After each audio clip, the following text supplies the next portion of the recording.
everyone now other than me causing a holdup? All right, we'll go ahead and kick things off then. It is 6:31 p.m. and I'd like to call this meeting of the Community Development Committee to order.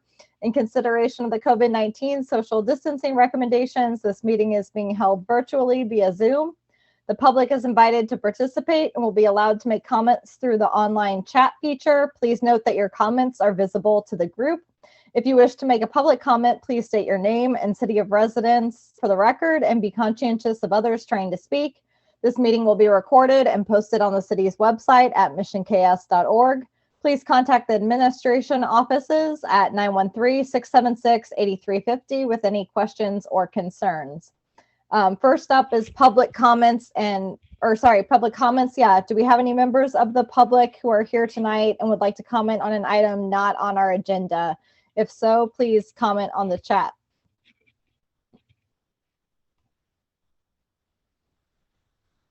All right, seeing and hearing none, we'll move on to our next, which is public presentations. We do not have any public presentations or hearings this evening, so we will move into our action items. Our first action item is the acceptance of the Community Development Committee minutes from Audrey McClanahan. Thank you.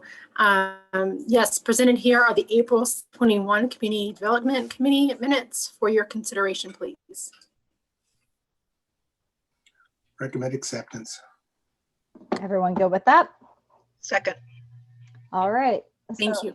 Thank you. Next, we have the contract with Superior Bowen Asphalt LLC for the construction of the 2021 street preservation project. Celia Duran. Good evening, Mayor and Council.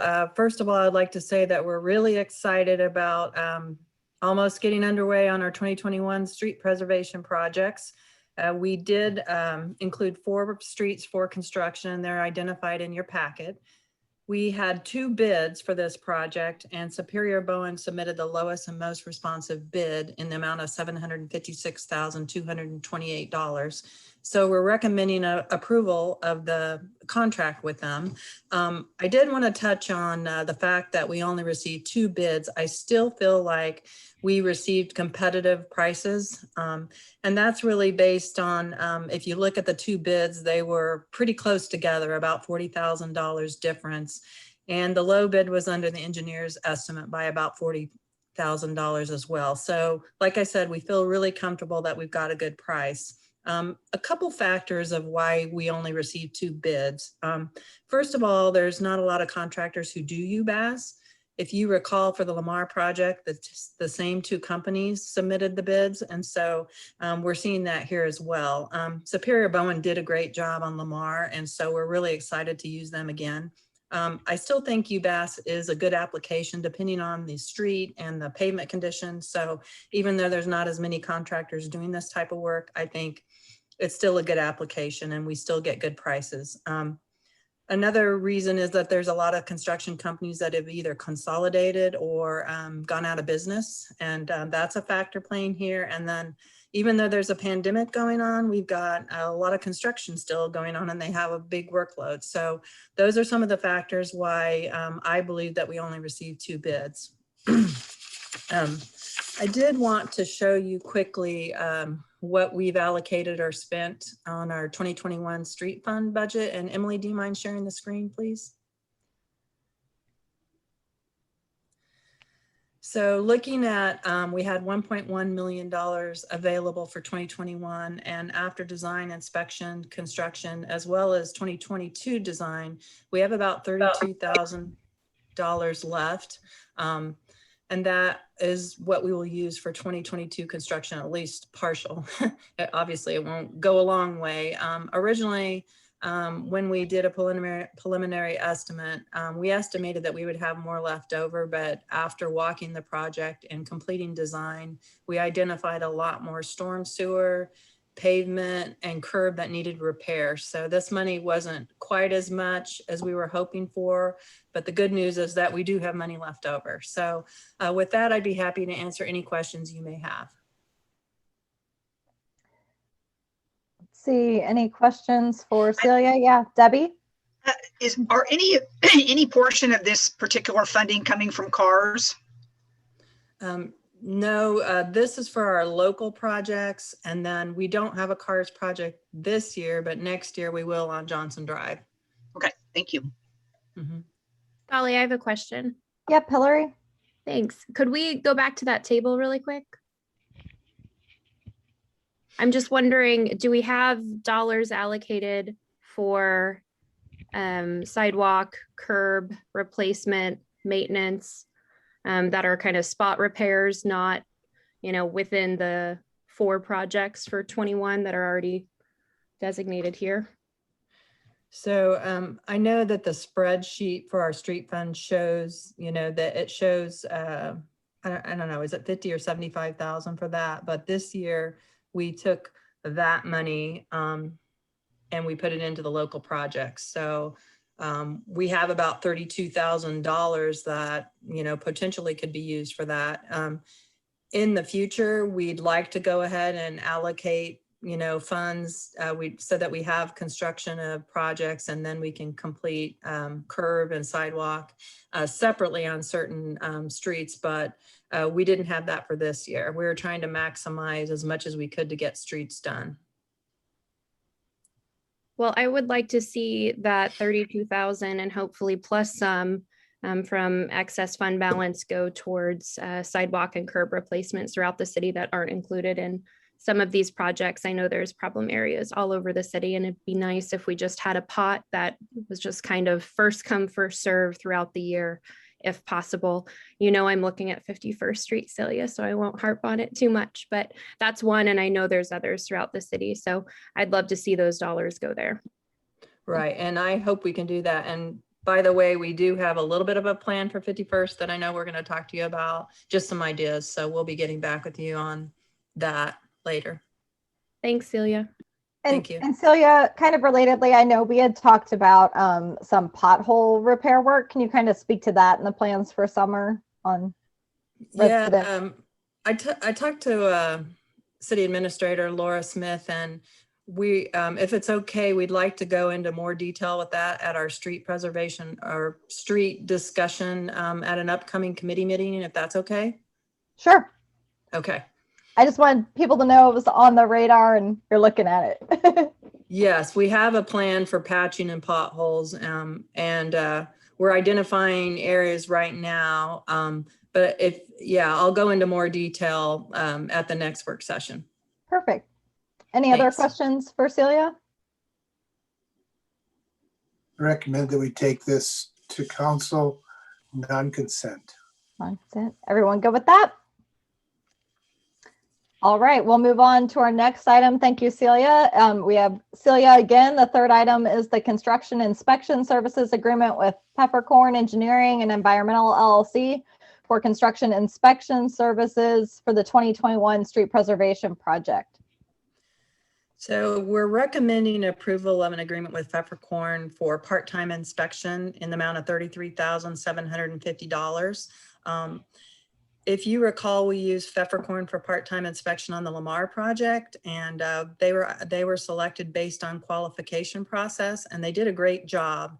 And so typically what we do for inspection is that we use one of our on-call engineers to design the project, and then we ask the other on-call engineer to inspect.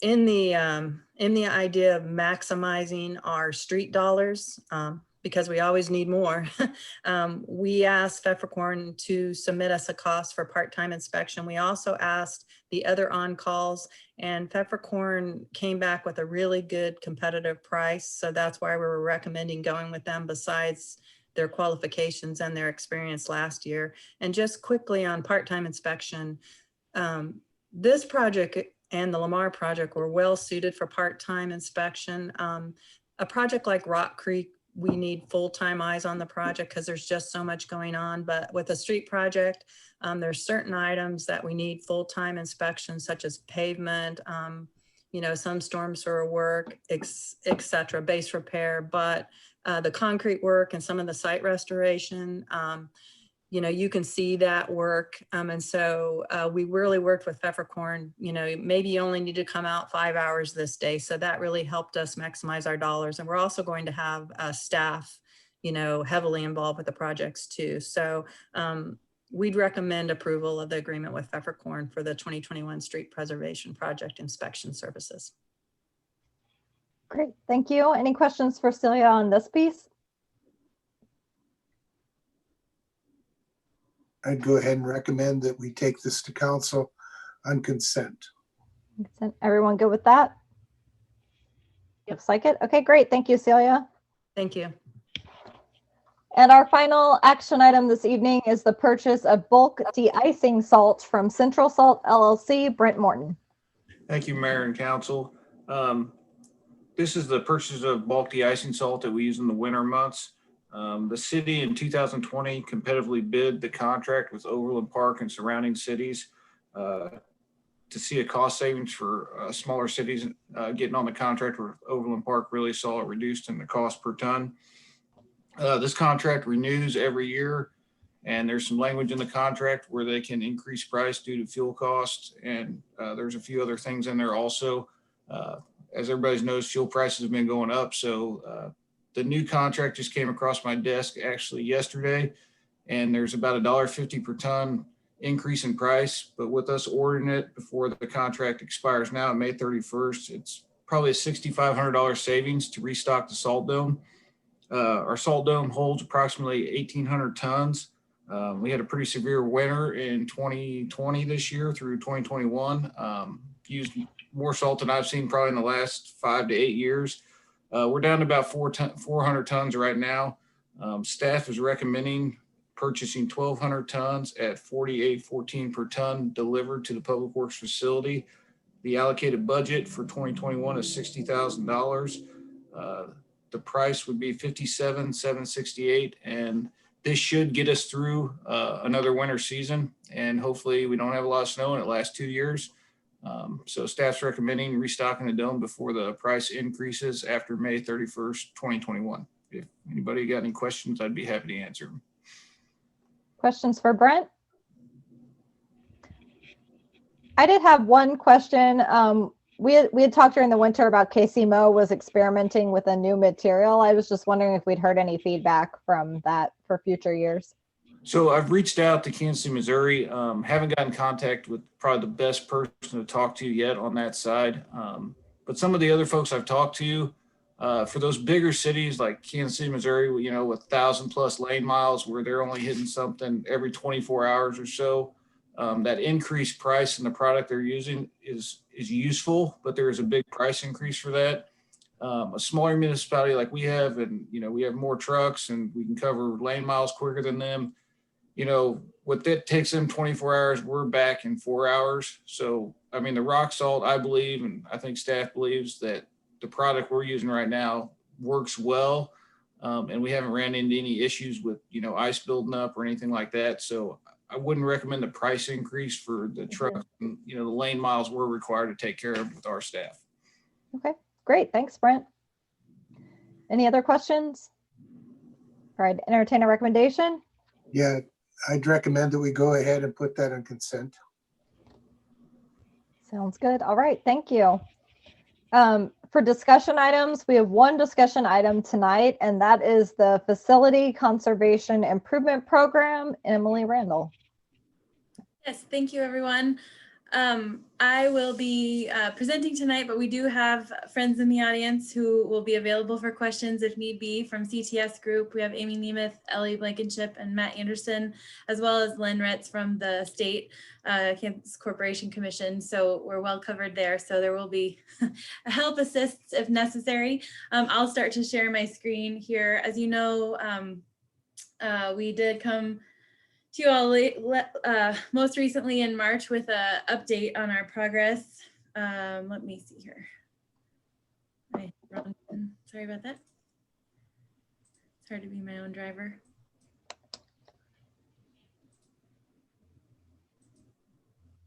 Is everyone seeing that as slideshow screen? Okay. So we did want to come back. We have tried to keep you up to date. In the fall, we entered into an agreement with CTS Group through the Facility Conservation Improvement Program, which is a state program set up to help local municipalities and other public entities take advantage of energy savings and apply that to conservation improvements in their facilities to manage those costs, and it's a financing structure to make sure that that those things can move forward. We approved the contract with CTS Group to do a full audit of our facilities, and this is kind of the findings of that work. So all through the winter and spring, CTS Group has been working with staff at our City Hall and Police Building, our Public Works facility, our community center, and evaluating our streetlights as well. And we have findings for you tonight to show both recommendations of what we include in a project if we're to go forward, as well as costs and energy saved, as well as metric tons of CO2 emissions saved as well, and kind of the layout of the program so far. So I'll be walking through kind of the structure of the program, each building recommendation, and then we'll get to kind of the workings of the program, how it would move forward, and a financial summary and benefits to the city. And just a reminder that that graph, not to scale, it's a sample graph, but it shows you that as of now, the status quo is that we spend money on utility costs with things that we know are either close to their end of life or are not as efficient as they could be. This program proposes to make those upgrades to our facilities with a combination of savings on the energy bills that we would be otherwise paying, as well as you have to factor in the debt service costs. That final bar on the graph shows the world after the financing has completed, and we are just operating at a more efficient level and saving those utility bills. The benefits of the performance contracting model are listed there for you. It front loads the environmental benefits. So whereas we may be making these improvements as we go along piece by piece throughout our facility over time, there would be time taken for that. And this puts all of those improvements so that you're saving that energy and saving those emissions right at the beginning. So it's a tighter timeline there. ESCO, the company that we work with, would be serving as that general contractor, working for us, saving staff time, coordinating the projects. The program itself guarantees the energy savings, so measured and verified for those 3 years. So the program only works if we save the energy that we think we will save, because that's how you pay for the program. So every improvement that we make is measured and verified for that period of time to make sure that all the systems are working as anticipated and saving us that energy, so that the dollars work in the end. So let's see, go forward. So here we are in the process. We've come to you a number of times, so I know we've been working all along, but we've gone through just a really deep dive on CTS's part of working along with the state throughout each process. So walkthroughs of the building multiple times, evaluations of the systems that we have in place, utility bill review, many other things.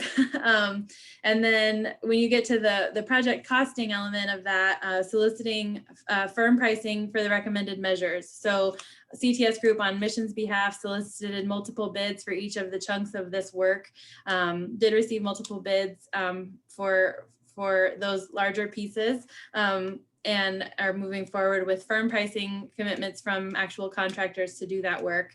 We've been meeting internally throughout the process to talk about what would move forward, what would get included, to review the scope of the overall project.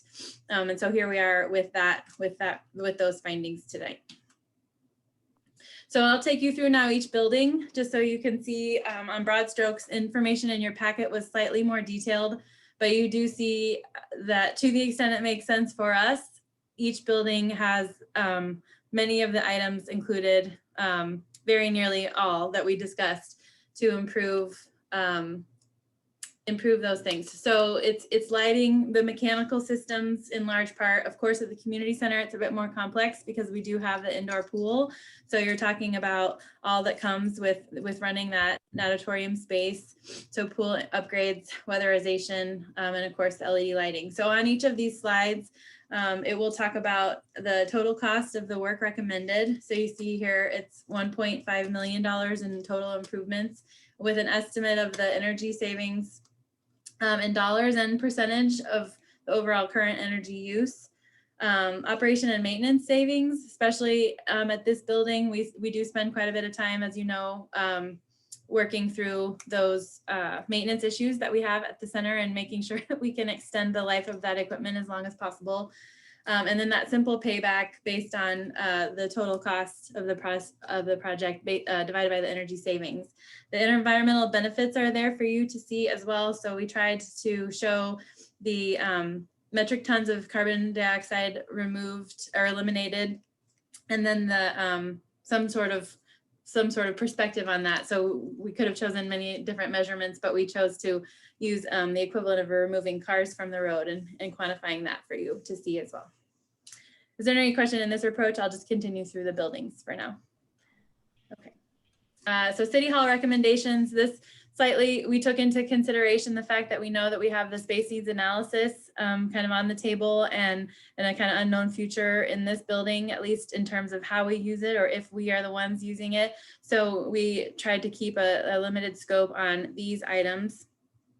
So you do see not a full replacement of our HVAC, for example, because potentially the space could be redesigned, reconfigured, used differently. So instead, we're just testing and balancing the existing systems that we have to improve comfort and performance, and then some replacements of some of the smaller units that are within the building. Definitely the LED lighting retrofit. That's something that we hear even as just casual passersby come into the building to recommend. So that's on the list. And then better control of our thermostats. So we actually can know and measure what's occurring in the building and make modifications as we see fit, as well as some weatherization to make energy efficiency upgrades. So again, total cost you see there on the right, energy savings. Operation and maintenance is nothing compared to what it is at the community center. So you see that difference here, but then still the simple payback for the total costs recommended. Public Works facility, very similar to City Hall. So nothing as complex as the community center, but those basics that you hit when you're talking about the systems that are in place. So certainly lighting, HVAC, balancing what is there, replacing the unit, and some of those efficiency improvements, and certainly monitoring and just a programmable thermostat, or just monitoring that energy usage in real time and the measurement of it, improving our performance in that building. And then citywide recommendations, we included the streetlights here. So as you know, this would be just recommending that the streetlights are replaced and converted to LED. This is extremely much more efficient. A replacement of the poles that we recommended. So CTS Group coordinated a contractor to look and measure and evaluate every pole in the city, and find the ones that needed to be replaced. So we know really the scale and scope of not just replacing the heads, but actually you don't want to put a new head on a pole that isn't in good shape. So measuring those.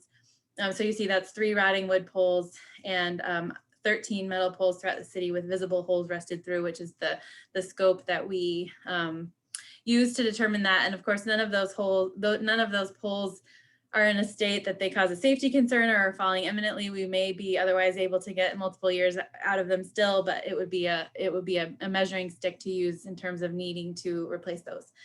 So the interesting thing here about that is the Evergy rate structure for our traffic lights is different than the LED lighting, so that the cost structure would not change to us if we converted to LED lighting.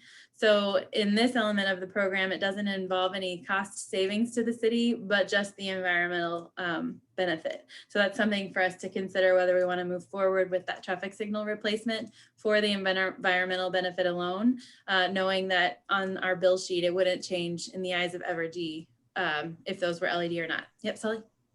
But through that energy savings amount that's quoted, are we still paying back the cost of these improvements in that 10.8 years, even though we're not saving money through Evergy? Is that how it works? Yeah, Amy or Ellie, can you nod? I think that's true. I can answer that. The 10.8 years is for the streetlight cost. Okay. So the LED traffic light, there isn't any, you're not paying it back anyway, in any way, because there's no cost reduction because of your rate structure with Evergy. Got it. So it's the traffic lights only versus the street lights. Right. That's why we wanted to separate it to show that, since it is kind of Oh, an I see. Right. Of course. situation. Yeah. An outright cost. Yeah. Mhm. Any other questions here? I guess I would just add though, that would be, the cost for the traffic signals would be included in the financing cost though of the project. So it would, that does impact the payback on the whole entire project because there's no savings associated with it. Okay. So just a few things that we evaluated but did not include. So skylight replacements at the community center, just for what you gain. We didn't see much. Those had been on the list for replacement before, I believe, for some leaking issues and potentially some clouding over of the aesthetics of it. But those just, you see that extremely long payback and for what you gain, we didn't think that it warranted moving forward within this project. If it's something that we want to take on in another, separate, we just didn't want to tackle this within the scope of this project. Window replacement at City Hall. We have several windows, maybe you've seen them, that are desperately needing repair, just sort of warped wood and not shutting properly and things like that. But again, windows are something that are pretty expensive and have not that big, huge swing in terms of energy saved. So potentially that's something that we would tackle in a more kind of gradual format. We take on a few windows each year or do something else outside of this project. So we left those out. And then we had looked into destratification fans in the Bay of Public Works, mostly for comfort, but again, a fairly high cost and no energy saved particularly. So wanting to leave those elements out. But for the most part, we showed you here the entirety of what we looked at otherwise. So just again, to go through just a little bit more of the structure of the FCIP program, CTS Group is here with us because they are a pre-qualified ESCO through the Kansas program. So those firms are evaluated for financial soundness, experience, credentials, and references. So we had chosen and provided references and heard interviews and received submittals from a process that some of you participated in for a competitive response to our solicitation. So, but only again from a list of pre-approved contractors. The rates and things that you'll see here in the fees that we will pay, those are agreed to in advance through the state program. So we kind of have that check and that cap on what is charged on top of the costs for the work for the benefits that we receive from CTS Group's work with us. Standard contracts, again, those are a template and an agreement that the state and the companies have approved in advance. And then the Kansas Corporation Commission staff has been with us from the beginning and throughout. So they've attended the meetings, they've evaluated all of the documentation that CTS Group has received, reviews at every step of the way, the audit, the proposed contract, and then going forward, that measurement and that confirmation that we're saving what we said we would save, they are on our side looking at that and evaluating that on our behalf to make sure that it is as it should be. So, and then you see that the program over it all is funded by the fee that we have for you, the FCIP funded state program. So it's just scaled to the scope of the work that we do.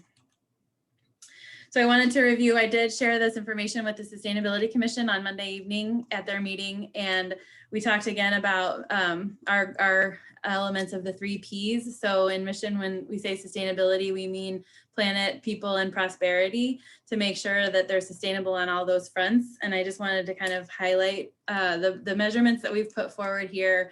Proposed would be saving 988 metric tons of CO2 eliminated annually. There are some pieces of equipment now that we're using HVAC units that use the R22 refrigerant that even was mentioned at our workshop last Wednesday in the climate action plan, to be phasing that out, no longer manufactured in this country, and it would be an environmental benefit to stop using that refrigerant. You do have water savings. It's not a target of this program per se, but as a benefit of including some of the pool changes to the pool technology we'd be using, you would be doing some water savings as well. Prosperity, so certainly talking about if we run more efficiently, future budgets, once we've completed the financing terms, those budgets are leaner in that they're not spending for inefficient systems, and that those budget dollars could be applied elsewhere. And then certainly we take into account the fact that we have outdated equipment, and doing those repairs now in a structured format, in a planned manner, financed over time rather than in an emergency setting. If something were to fail and we needed to solve it overnight, I don't believe that we would be in as quite a good position as we are thinking ahead about it and managing it over time. And then for sure, people throughout and in your packet, we kind of tried to highlight each of the items that would improve comfort for people. So you have, you know, climate controls in the buildings, certainly airflow, air quality in the bipolar ionization units that would be installed that were not installed as a part of our CARES grant funding last year. You know, just in terms of staff time, we're reducing time spent on repairs and empowering staff to manage the energy flow in the building with the updated monitoring and thermostats. And then the shutdown date. So we've actually seen an impact to our patrons at the community center with having to shut down systems that were broken, and that's an impact to the health and wellness and preferences of our patrons at the community center. So in theory, this reduces those shutdown days for happier customers at our community center as well. So financial summary, we tried to pull the numbers together for you on this sheet. So you see the project cost outline by building, each of the costs we have totaled up for you there. The CTS group cost, again, with that state capped percentage of the project costs based on our region within the state and the agreed to contract, and then the FCIP fee that addresses the funding and the state's role in this overall program for a total project cost $3,283,704. So then you see that energy savings estimate. So on some items, of course, that would be higher or lower, but overall, those are totals for each individual facility or element of the program. And then the operation and maintenance savings is there for you as well. I can't remember. That's it. So I don't know, Laura, if you want to talk about our next steps at all, or how we want to move forward. Why don't we see what questions, comments, discussion the council may have at this point, and then I can kind of wrap up with next steps with potential financing options. Great. Yeah, Debbie? And then Ken? Do we have any compare and contrast with other cities, like a budget scale, so we could see what other cities have done and what their analysis was on the whole project? Yes, I have some of that from even just CTS Group's original proposal to us, but then also before we entered the program, Penn and I actually spoke to a couple of several entities around the area. City of Shawnee went forward with this project, and then a number of school districts. So we could pull that together and share that with you. Tonight, I don't know that I can speak to it, but we heard good reviews from the program from everyone that we spoke to about moving forward. I would be inclined to want to see those comparisons if possible. And are you thinking in particular that you'd be looking at what types of projects they included, or? I'd like to see projects. I'd like to see any reviews or comments from them on the pros and cons of the entire contract. Okay. Ken, did you have a question? Yeah, my question was with regards to the community center. When the implementation takes place, what impact is that going to have on the operation of the community center during that implementation? Yeah, and I may toss this to Ellie or Amy, but I know that we've talked about that throughout. They manage that and have kept it in mind throughout in terms of minimizing closures and impacts to patrons. I don't know even if Penn, you have anything else to add, or Ellie about, or Amy. Yeah.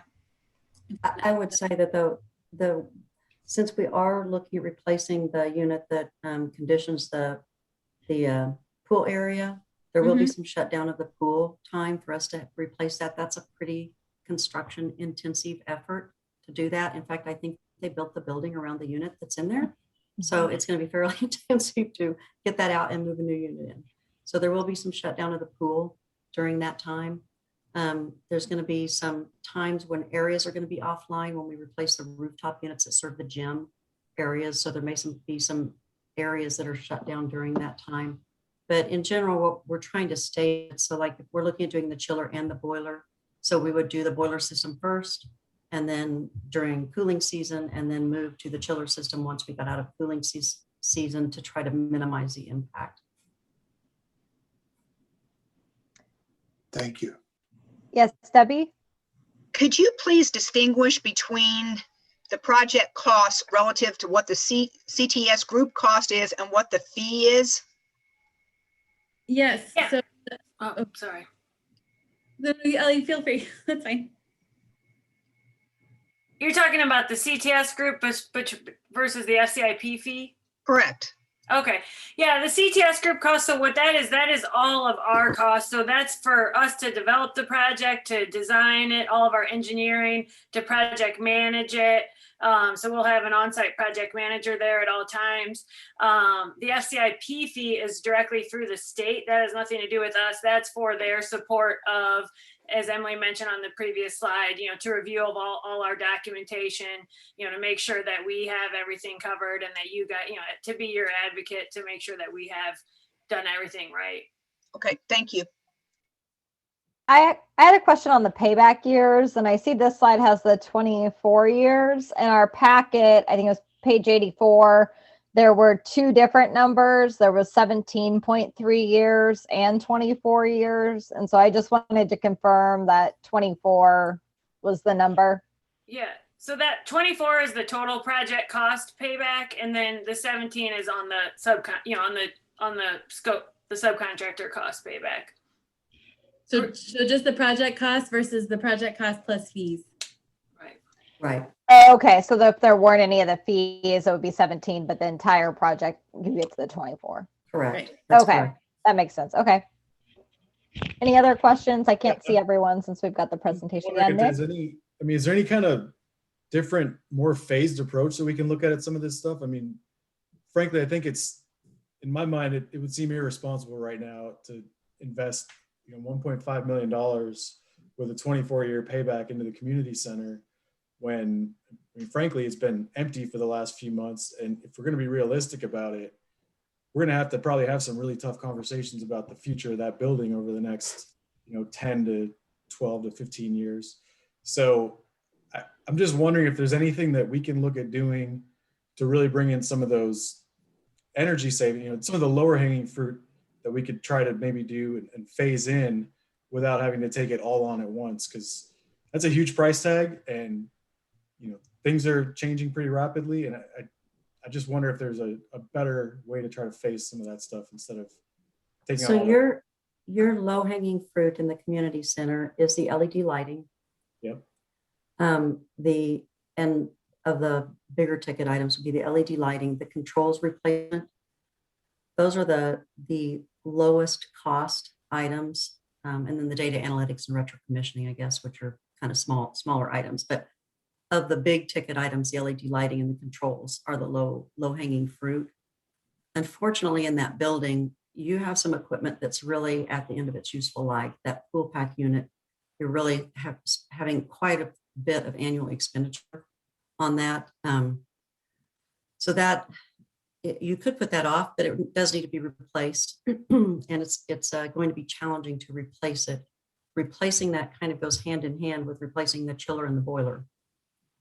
So it makes it's more cohesive to do the pool pack, the chiller, and the boiler at the same time. You could set aside and not do the rooftop units. The 4 rooftop units that need to be replaced. Those don't have to be done right now. Those could be delayed and done at a later time. But your pool pack, chiller, and boiler, it would really be in your best interest to just do those all at once. The pool pack unit we're looking at, the construction in that space is really tight. And the pool pack unit they have in there right now has refrigerant in it. And there isn't any way to put a new unit in there that is the same type of system. So we're looking at doing a chilled water, hot water unit.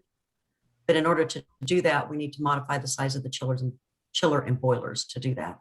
But otherwise, we really would be involved in like taking out a big section of the roof and lowering something in, or pulling out part of the wall, exterior wall, and bringing it in. So those three pieces of, scopes of work are really tied together pretty intimately.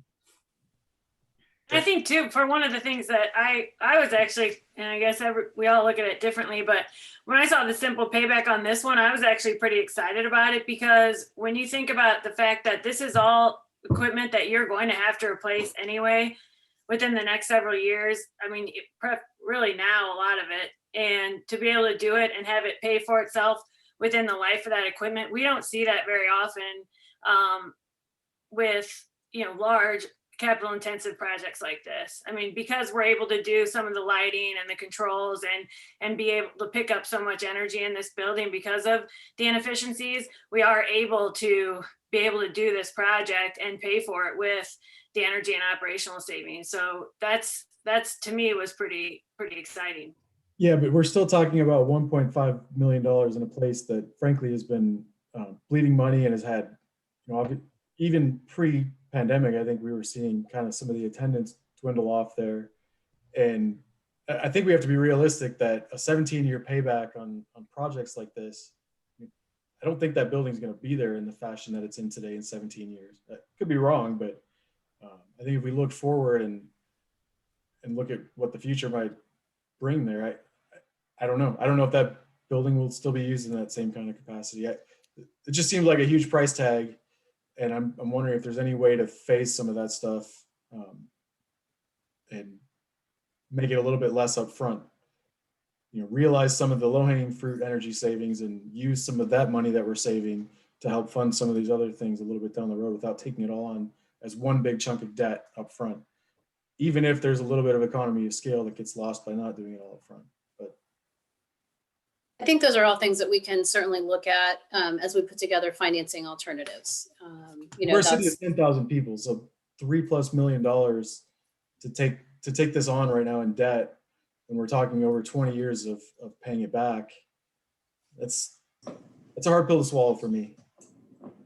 Yeah, and I think we're looking at certainly a shorter payback period. I think the maximum payback period that we would bring forward would be, a 15-year period. And totally understand what you're saying about the building, and we've had some of those conversations as well. I think, part of it is a balancing act to look at. I think that building in 20 years will be here in some capacity, right? Are all of the functions going to be the same? I don't know. I don't have that crystal ball. But part of it is an investment in, particularly from an HVAC, heating and cooling standpoint, looking at that. So we can, as we move forward and come back and present financing options, we can certainly, slice and dice that in a number of ways so that you have options to look at that. But we wanted to get all of those things out here that, that made sense. Yeah, I think there's a lot of great options that have been presented. I think there's a lot of good stuff that we can and should do.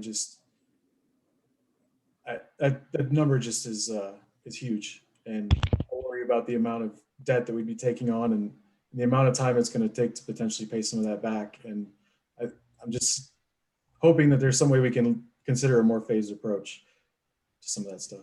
I had a comment real quick. Yeah, Trent? I just wanted to speak favorably on the streetlight replacement portion.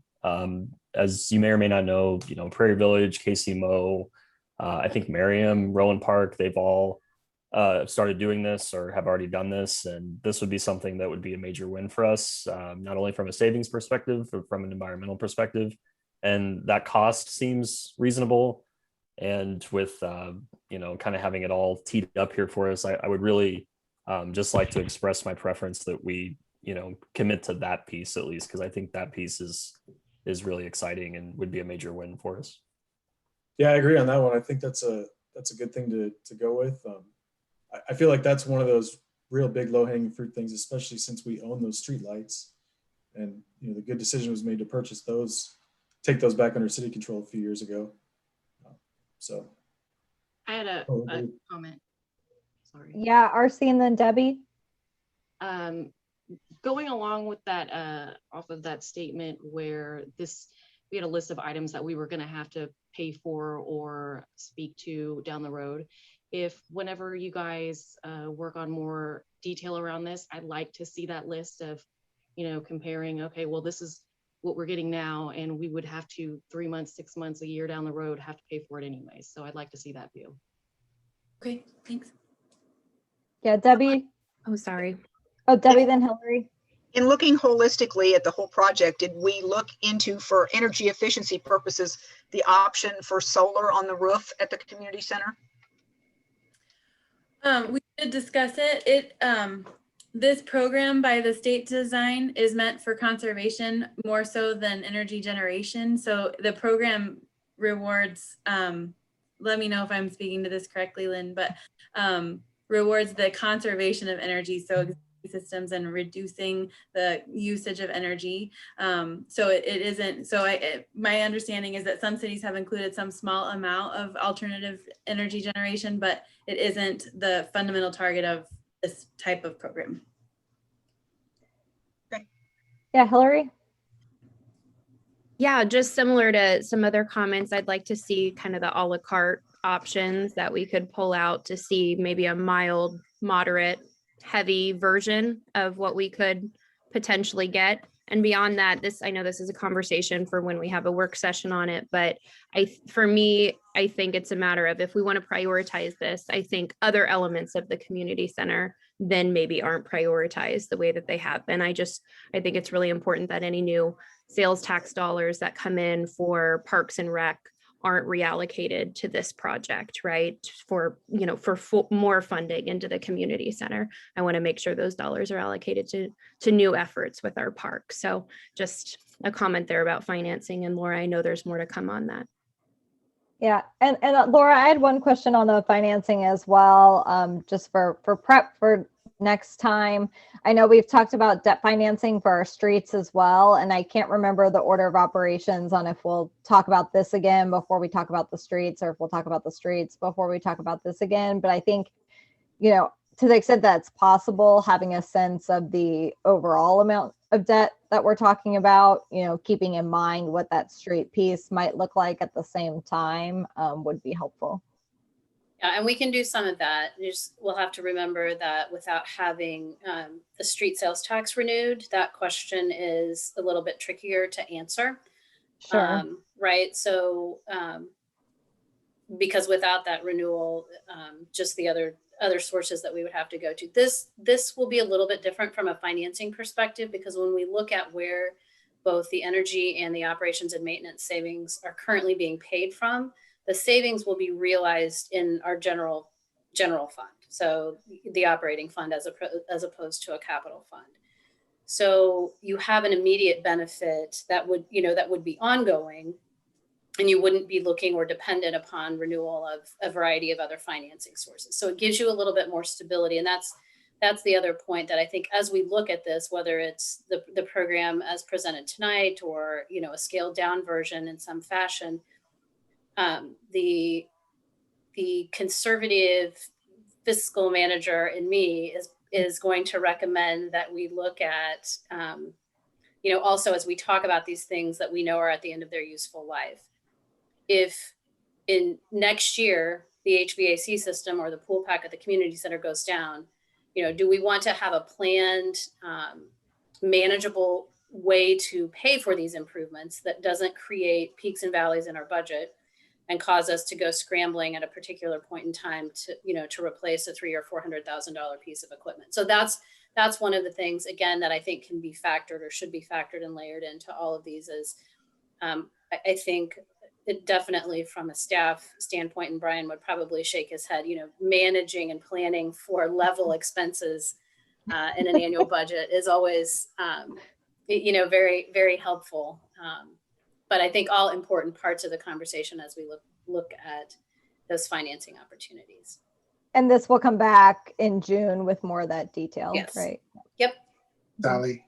Yeah, Ken? Yeah, I think we're being short-sighted in terms of the community center. We do have equipment that is going to have to be replaced. And I think it's better for us to go ahead and bite the bullet on this and anticipate it so that we can get that done and not have an emergency situation where it's going to cost us a lot more. So I would support moving forward with that, and would recommend that this program is designed to pay back for itself. So that's the intent of the program. Yeah, one thing I would add to that, and kind of reference to what Laura just said, is that, you know, in the Kansas statute doesn't allow for us to account for avoided future capital expenditures or capital cost avoidance, but it is a very real thing, and it is money that you are going to have to spend anyway, regardless of whether you do this project or, you know, come up with it another way. So I do think, as RC mentioned, I think if we can come up with kind of what those numbers would be, and you'll know that those are coming within the next few years. Those are things that you would have to budget for. You'll see that it's kind of, it makes even more sense, even just without just the energy and operational savings, beyond the energy and operational savings. All right, any other questions? Seeing none, I guess we'll hear more on this one later. Thank you, everybody. Thank you. And let's see, next, we're down to our department updates. Laura, are there any department updates for CDC tonight?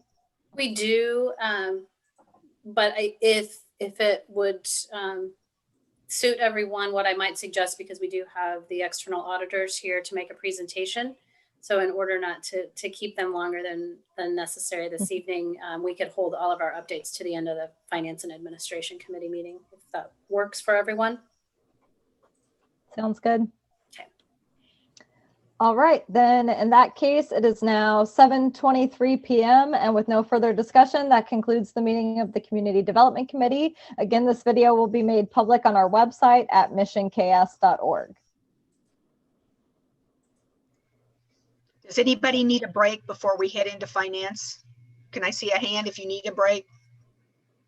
Okay. All right, let's continue with the Finance and Administration Committee.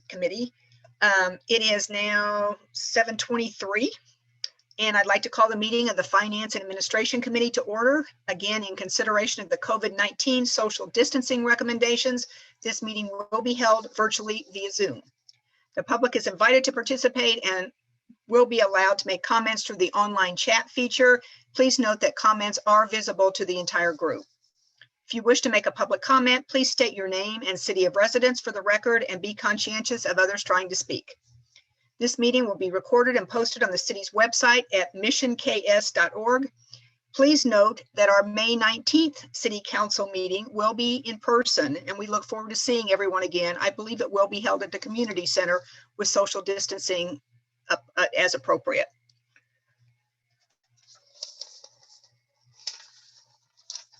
If you have additional questions or comments, please contact the administration offices at 913-676-8350.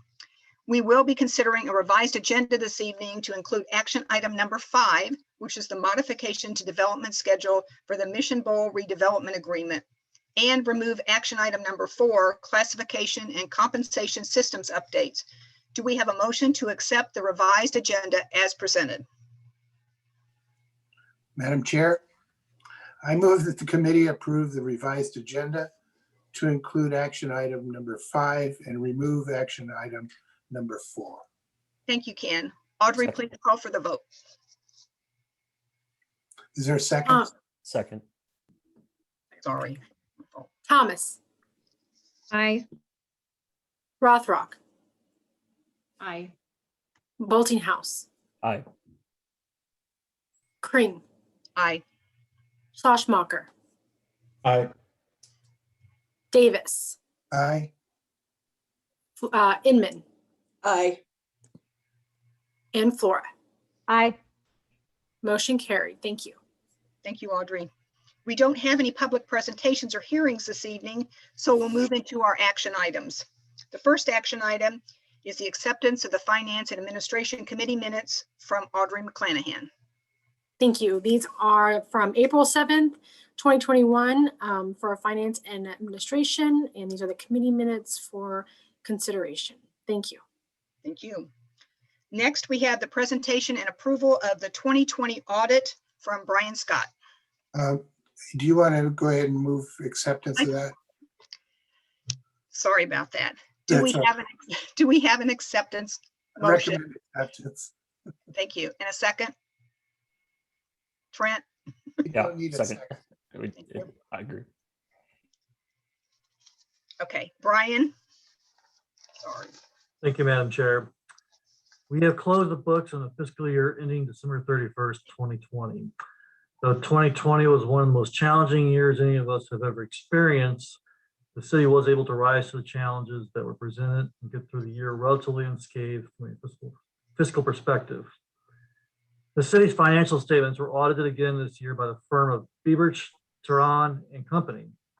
However, now that I have finally mastered pronouncing their name, I have been told that they rebranded themselves this year to be BT and Company. There we go. In addition to reviewing the city's financial statements, the auditors also assist the staff with preparing the comprehensive annual financial report for the year ending December 31st, 2020, which is included in your packet for this evening's meeting.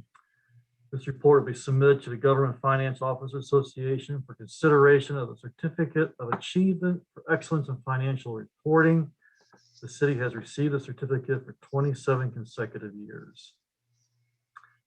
I'd like to take this opportunity to thank Debbie Long, our county manager, for all of her hard work in completing the financial statements and assisting the auditors in completing their work and developing this annual financial report. Tonight, we have with us on this call Stacy Hammond, who is the director on the city's audit. Her role is to perform the director level review of the planning documentation, audit work papers, and financial statements. And Emily Sheldon, who is the manager on the audit.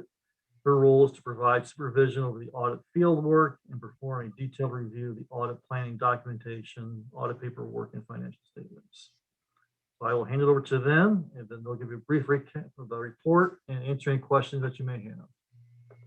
All right, thank you, Brian. Emily and I are happy to be here tonight presenting via Zoom the results of the city's annual financial statement audit.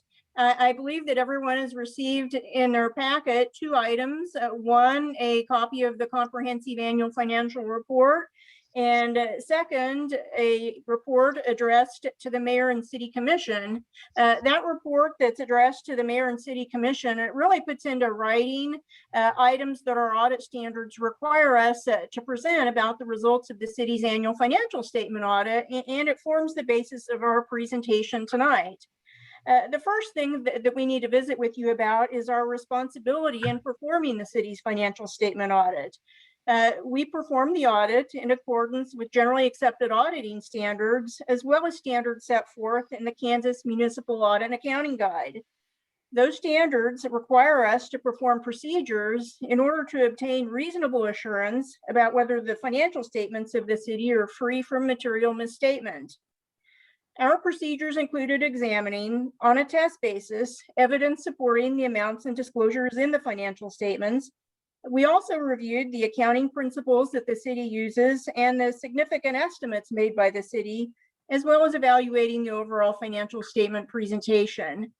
The most important thing that Emily and I will tell you tonight is that as a result of performing our audit procedures, we determined that the financial statements of the city are presented fairly in all material respects in accordance with generally accepted accounting principles.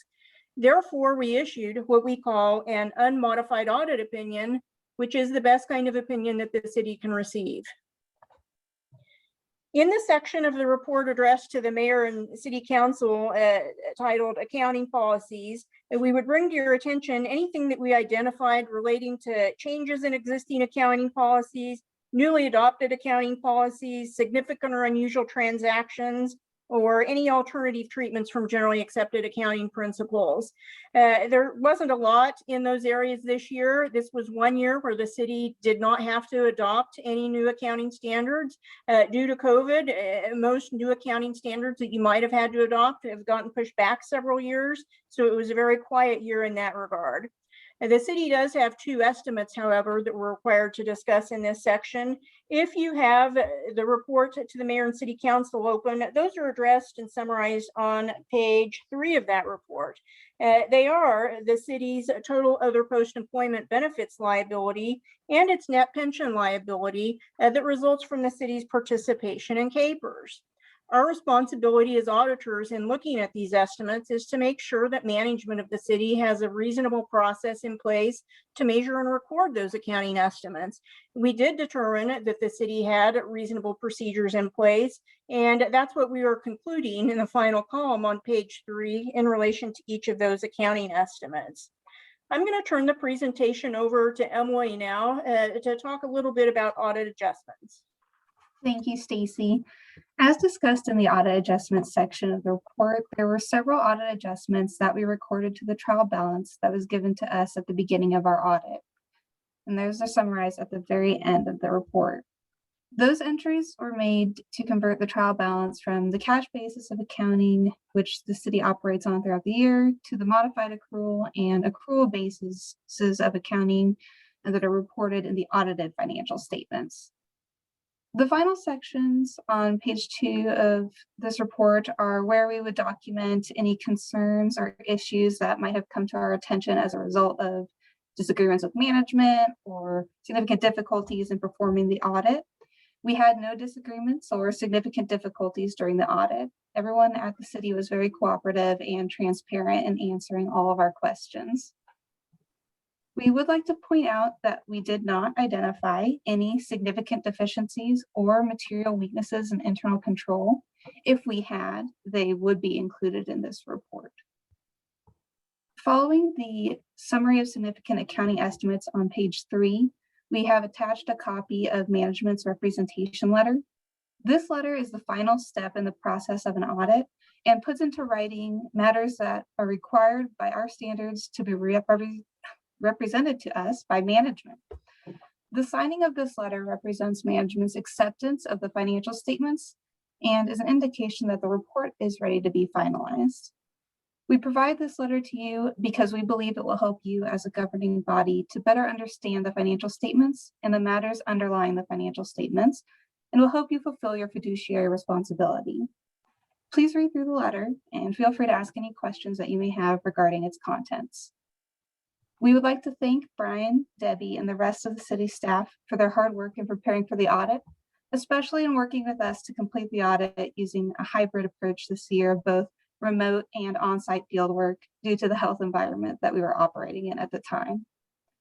To achieve an excellent audit result requires preparation and good processes and controls in place throughout the year and not just at audit time. With that, we'll open it up to any questions that you may have. I had one for you, Emily.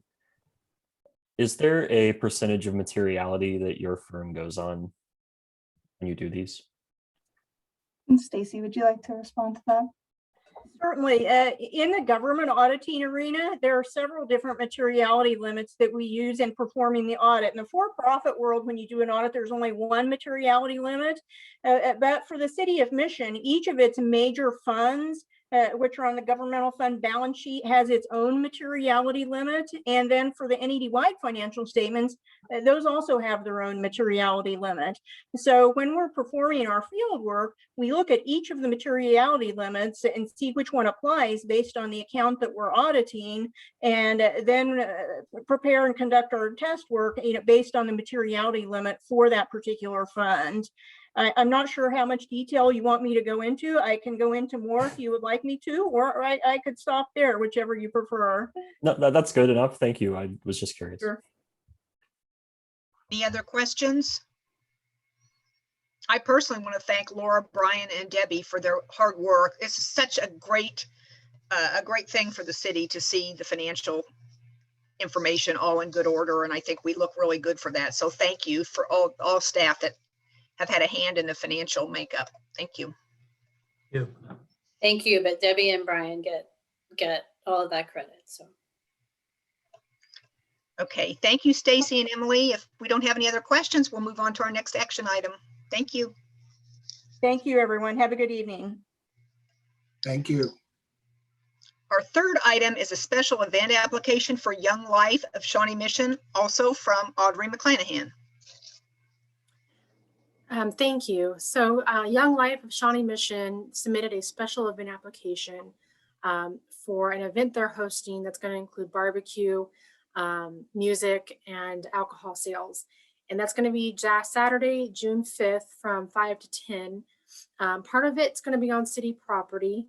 So it'll be at Beverly Park at 5935 Beverly. And then part of it's going to be at the adjacent parking lot at 5945 Beverly.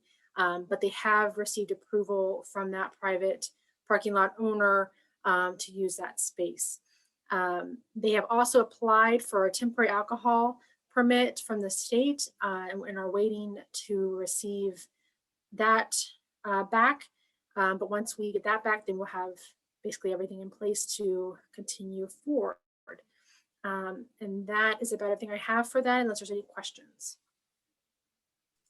Just as a point of clarification, that the council's approval is required on this because there would be alcohol that would be served and consumed in one of our public parks. If they were doing it all on private property, it would not be an issue that would come forward to the council. Thank you. I have a question. Sure. Go ahead. Well, first of all, they do not currently have the permit. Is that correct? So this is contingent on receiving the permit from the state. Right. They had to receive the permit from the state first. And so they've applied for that.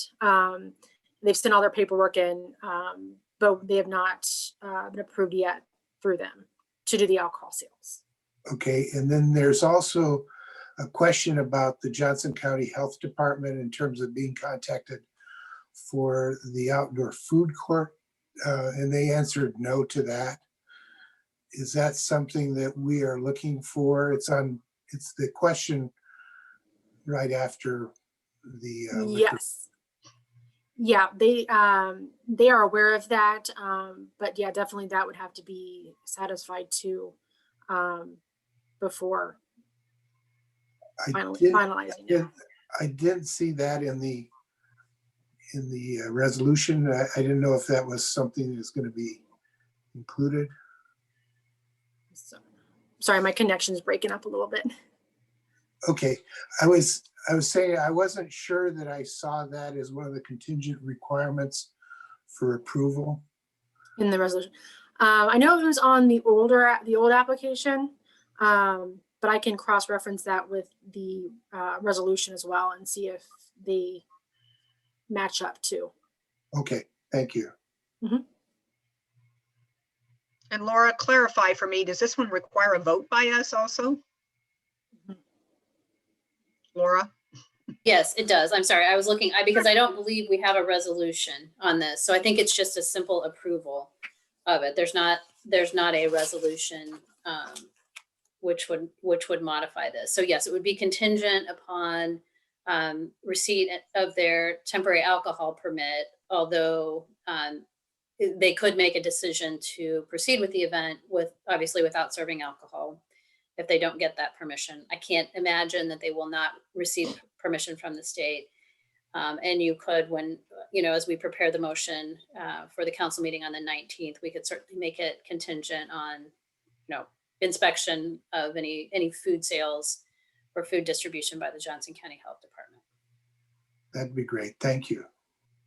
And yes, so this is something that you would vote on. This would move forward. So you can either include it or on a consent agenda or a regular agenda. Okay. Do I have a motion? Yeah, I would recommend that we take it to non-consent since we have the permits still pending. Okay. Okay. No more questions? And then I think, and I may have missed, I'm sorry, I was shuffling my packet, but did we have a recommendation to move the audit forward to the agenda on the 19th? We did not, my error. Okay. Do I have a recommendation to move the audit to the 19th council meeting? I would recommend non-consent on the audit. Okay. We may want to touch on that because the staff's done such a great job on the audit. Yeah. It might behoove us to give them a pat on the back for that. But still, it can go on non-consent. Okay.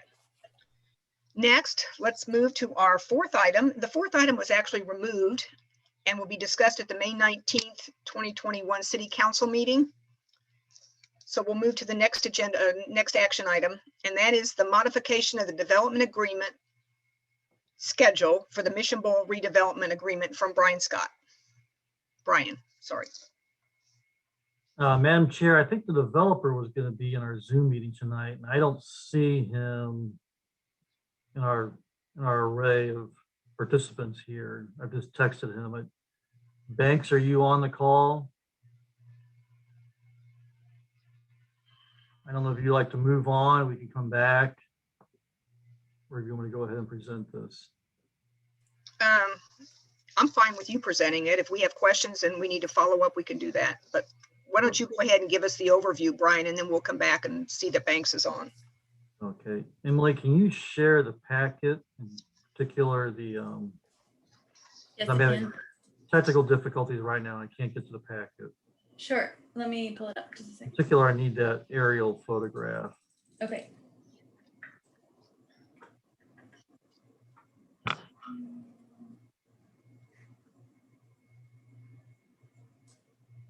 Oh, God, I'm almost there. Okay, it's a little big. Let's see.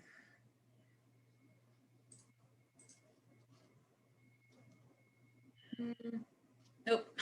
Okay, it'll take a few minutes to kind of load up here, but Hold on. I don't think I did it correctly. Sorry.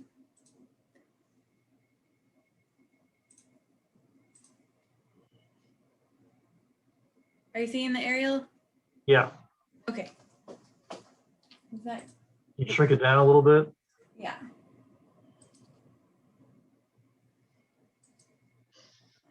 Okay, that's good. Okay.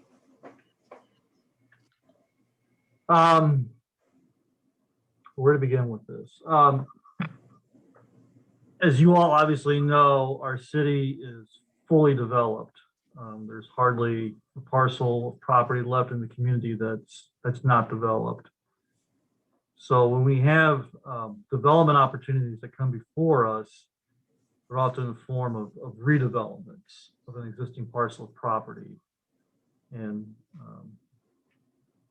they're full of challenges, and this is a classic example of such challenges. This parcel of property is obviously the old Mission Bowl and mini golf course that was there for a very, very, very long time, I think over 50 years before the building was damaged in a fire about 6 years ago. Banks Floodman, who represents the Sunflower Group, has purchased this property and has received approval through a preliminary development plan for the construction of a 5-story, 160+ unit apartment complex on this property. That approval was received by the city council back in December of 2020, about 5 months ago. And since then, he's been working with his architectural team and civil engineers on the final development plan, which will be presented to the City Planning Commission in June. It had been his intent to present this in March, but he's run into some complications that has delayed that process. And the final development plan is where we really get into the nitty-gritty details of the actual site development itself. So we're looking at not only the elevations of the building, but the materials that are going to be used on the building and the color. We're looking at landscaping right down to where the trees are going to be planted, what kind of trees and what kind of bushes. We're looking at the ingress and egress onto the property and access and movement around the property, parking, location of trash dumpsters, lighting, stormwater management, all those other amenities that go with the project. What's proven to be challenging for the project is this parcel of property is kind of at the bottom of the screen. It's just sort of a odd shaped box down here. That is actually a sanitary sewer lift station that's owned and maintained by Johnson County Wastewater. This is the low spot of the Rock Creek drainage basin or watershed. So all the sanitary wastewater from around the basin is kind of collected through gravity sewer systems and brought to this lift station where it's processed and then pumped to the main treatment plant, the Nelson treatment plant, on the north end of Mission, roughly Unit Knoll. During severe rain events, the sanitary sewer system will actually collect rainwater itself. It's a process known as infiltration and inflow, or I&I, where rainwater kind of manages to find its way into the sanitary sewer system, and in some cases kind of overcharge it. So all of that excess wastewater is collected in a large tank where it's held and treated to control odors until the rain event subsides and the sewer system kind of regains control. Then it's pumped back into the sewer system and pumped up to the treatment plant for treatment. So it goes without saying, Johnson County Wastewater needs to have access to that lift station so that they can maintain it and then take care of any odor control and other issues that may come up. They have a chemical truck that comes once a week. It keeps getting logged out. I'm just gonna try again. They have a large 18-wheeler truck that delivers chemicals to the lift station once a week. And in the past, it's come in on the east side of the property and kind of meandered its way through the parking lot of the bowling alley, around the cell tower to the back, and then it's deposited its chemical delivery, and then it's gone around the building and exited on the west.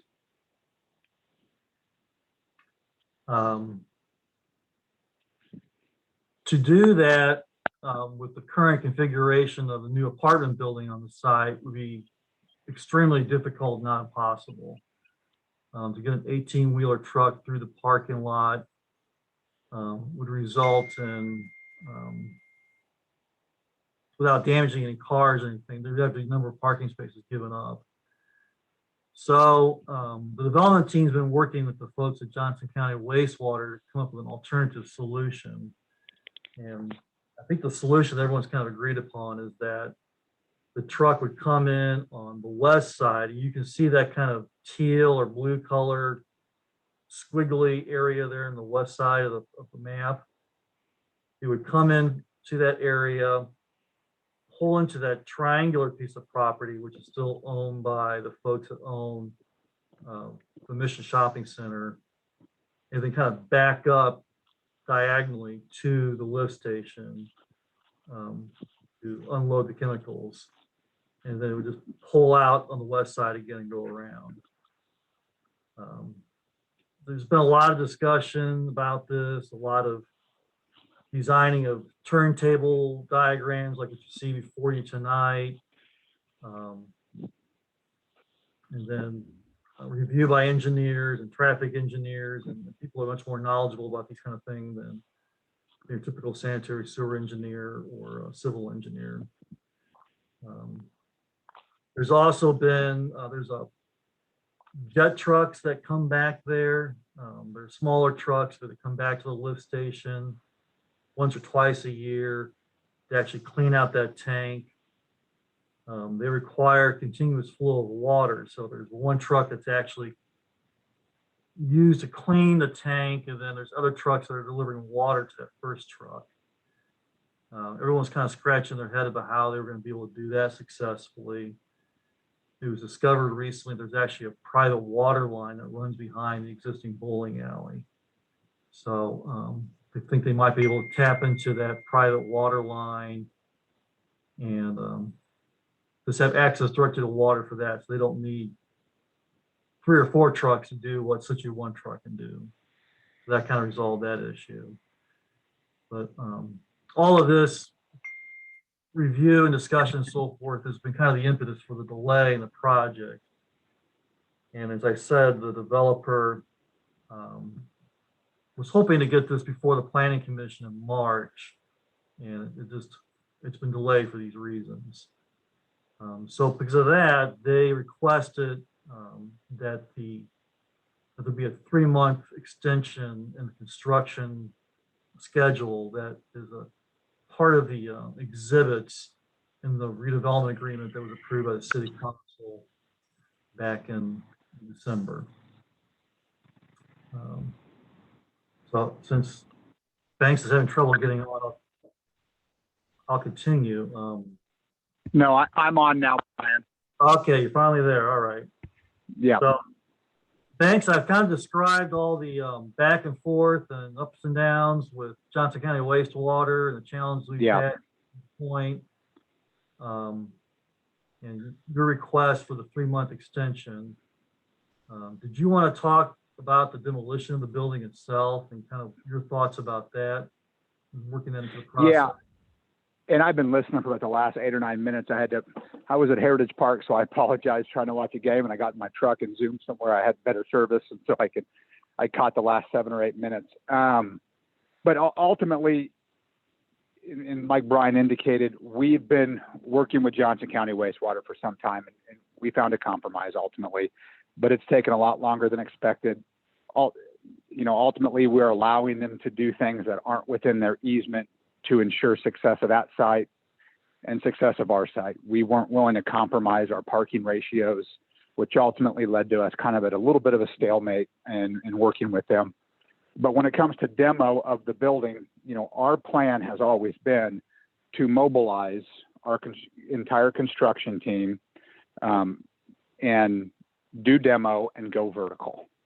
It's not cost effective for us to hire a demo company, have our construction team, who will be, the demo company is going to be a sub of our GC, and have our GC try to micromanage that situation, especially with what we're trying to do from a LEED certified perspective. We want to capture things within the bowling alley. We want to capture materials of the building. We want to manage that entire process from a pretty detailed perspective. And so for us to try to mobilize, demobilize, incur cost, and then take a 60-day break doesn't make a lot of sense. I think we've shown every indication humanly possible that our commitment to this development, which has not decreased in any way, shape, or form, I could argue that it's actually increased with the amount of time, effort we've spent on working with our civil engineers, Johnson County Wastewater, to find a solution. And so we would ask that this extension occur. Again, our goal would be to mobilize and start full construction, demo, site clearing, everything at one point in time instead of splitting it up. I will also note that we already do have, our partners, both equity, and we've got 2 lenders in place as well on this project. And so we are checking every box possible to ensure success on this. But what we don't want to do, and what isn't fair to the city of Mission or us, is start a project before we have everything lined up and teed up and ready to go. And I understand there has been other projects. I hope that we don't, in any way, shape, or form, aren't required to do something that you feel might be necessary because of what has happened elsewhere. We're committed to this site. We've purchased the site. We've got our partners teed up. We are 100% ready to go. Our issue was Johnson County Wastewater. And as Brian can attest to and described, we have found a solution. It took a lot longer than I would have liked. Unfortunately, that does happen. But ultimately, we did find a solution that we feel is very, very good compromise on both sides. But our reason for that negotiation was to not hurt or impact the integrity of the project, which we want a project that the city of Mission can be proud of, and we feel like we're able to achieve that with the compromise. Albeit a delay, not a substantial delay, but a delay. But in our mind, that delay is worth it because of what we ultimately were able to work towards. Debbie, I had a question. Sure, go ahead, Sollie, go ahead. Yeah, so I guess a couple of things. One, I was wondering if Brian could speak to when staff recommended that the developer engage with Johnson County Wastewater versus when you all actually engaged with Johnson County Wastewater. And then to your point about there being a solution now, would it be possible for us to get something in writing for our council meeting that a compromise solution has been reached and that Johnson County Wastewater is actually, in agreement with the plans now? If I can say, this is Banks, so if I can say just one thing, we engaged Johnson County Wastewater over a year and a half ago. So and we have from numerous perspectives, and so when we say the last 4 or 5 months, that's just been when we found out that they wanted to keep, which was new to us, access on the east side of the site. And that's we've been beyond talking with them. Is that what you said? Sollie, that's correct. The easement is only located on the west side, but they wanted to continue, and I understand it because they've got a lot of trucks in there. So I want to be a good neighbor, but they've been utilizing this site. They've been operating this site for, for the last 35 years with access from everywhere, outside of the easement, inside of the easement. And so in their mind, they wanted to continue to function with a business as usual perspective. And so we tried to do our best to create that proper access without losing spaces we weren't comfortable with. And to the agreement point, do you think that you would be able to provide something saying a resolution has been reached? Yes, I mean, Brian, you can correct me if I'm wrong, but we've received email from Johnson County Wastewater indicating that they are happy with the solution.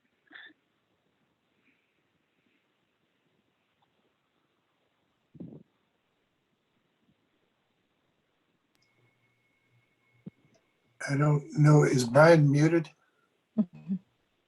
Yes. He nodded his head. I reached out to Johnson County Wastewater today to see where they're at.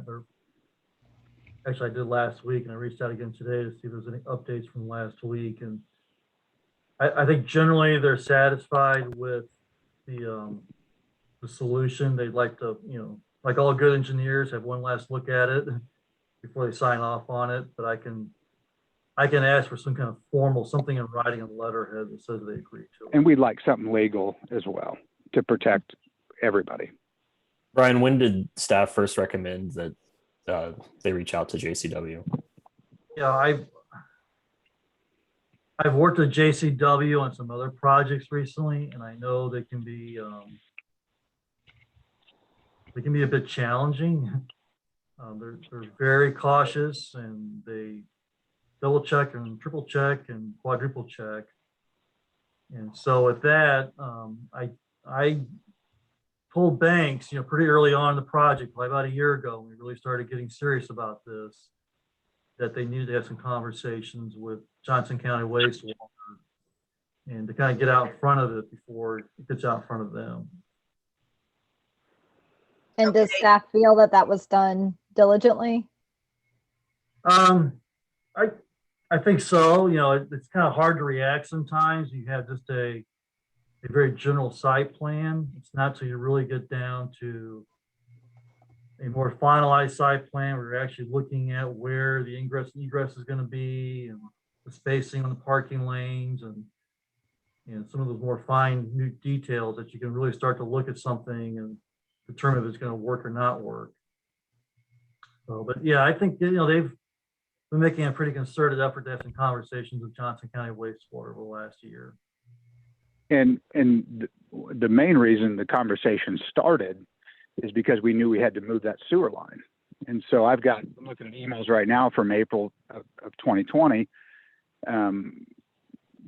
indicating that we need to move the sewer line, confirmation, all good. We thought we were in, the easement again was on the west side of the site. we were operating within the confines, the development was, of that easement.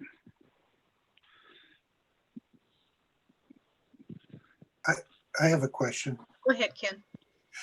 Can you bring up the graph again, the map? Yeah, yes, I will, just a moment.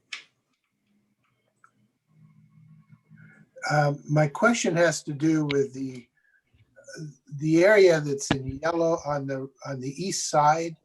It looks like there are some truck figures in both the one on the left side or the west side, and on the east side. Are they still planning to use that entrance for some of their trucks on the east side?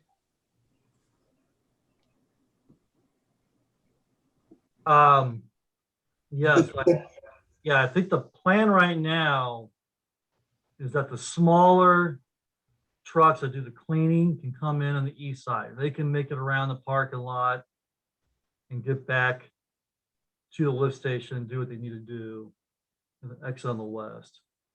Yeah, so it's 18-wheeler, that's the challenge. okay. So that's the one that has the sweep. Yeah. There for backing up the semi trailer. Yeah.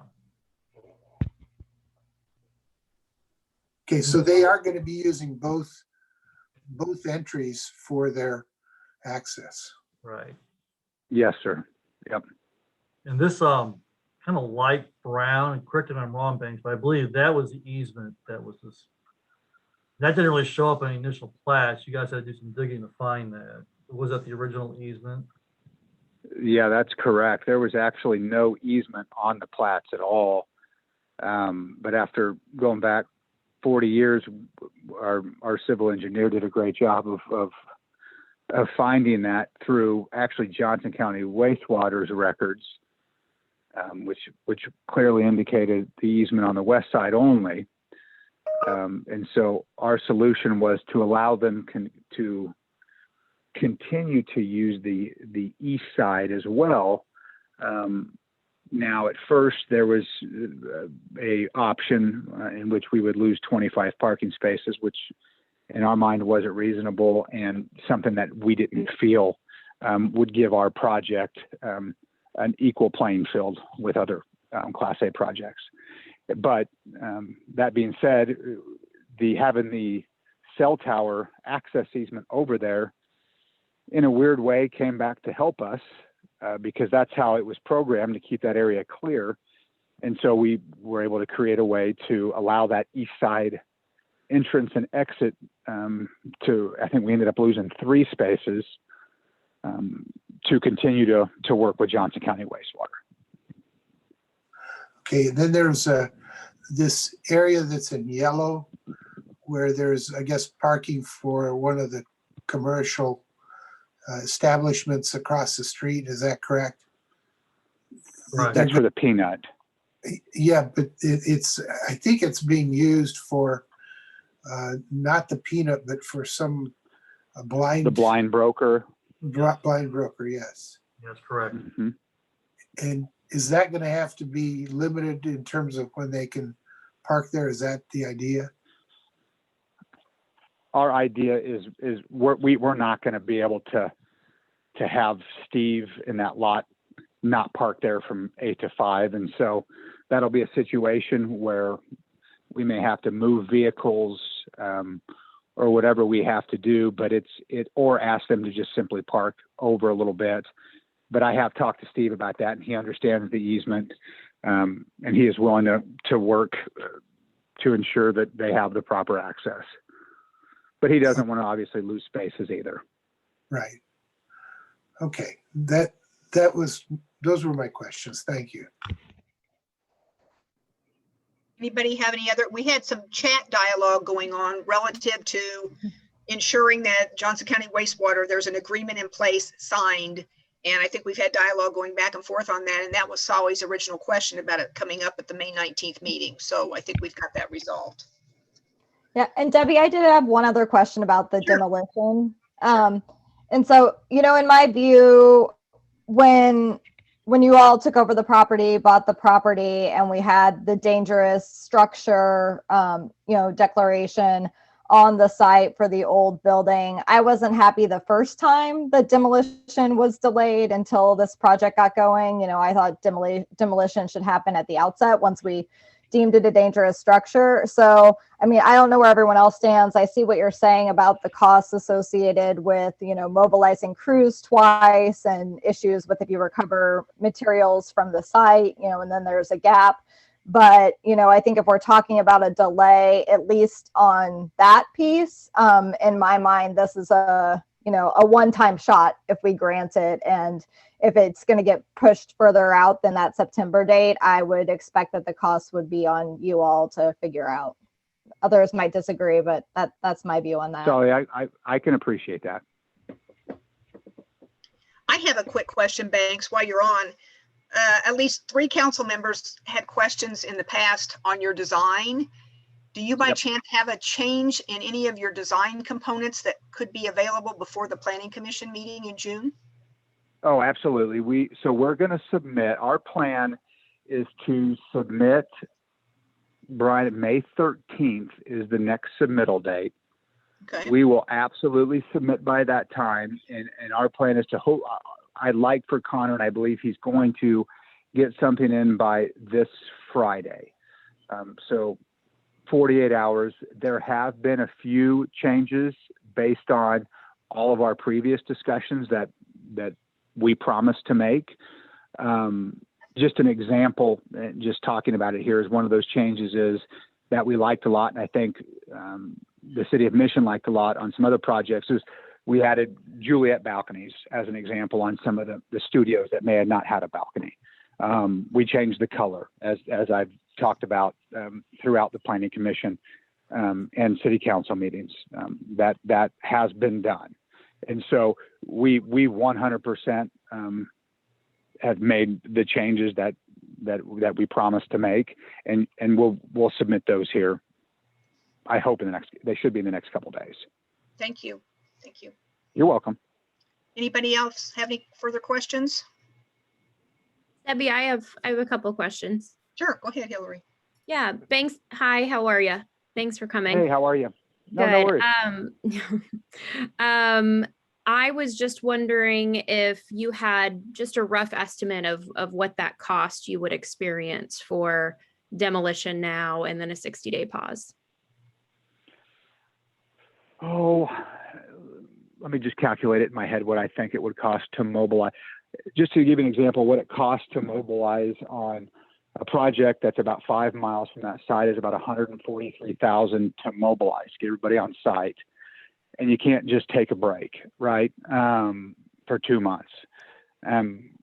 I would just ballpark it. I would say it'd probably be a couple $100,000.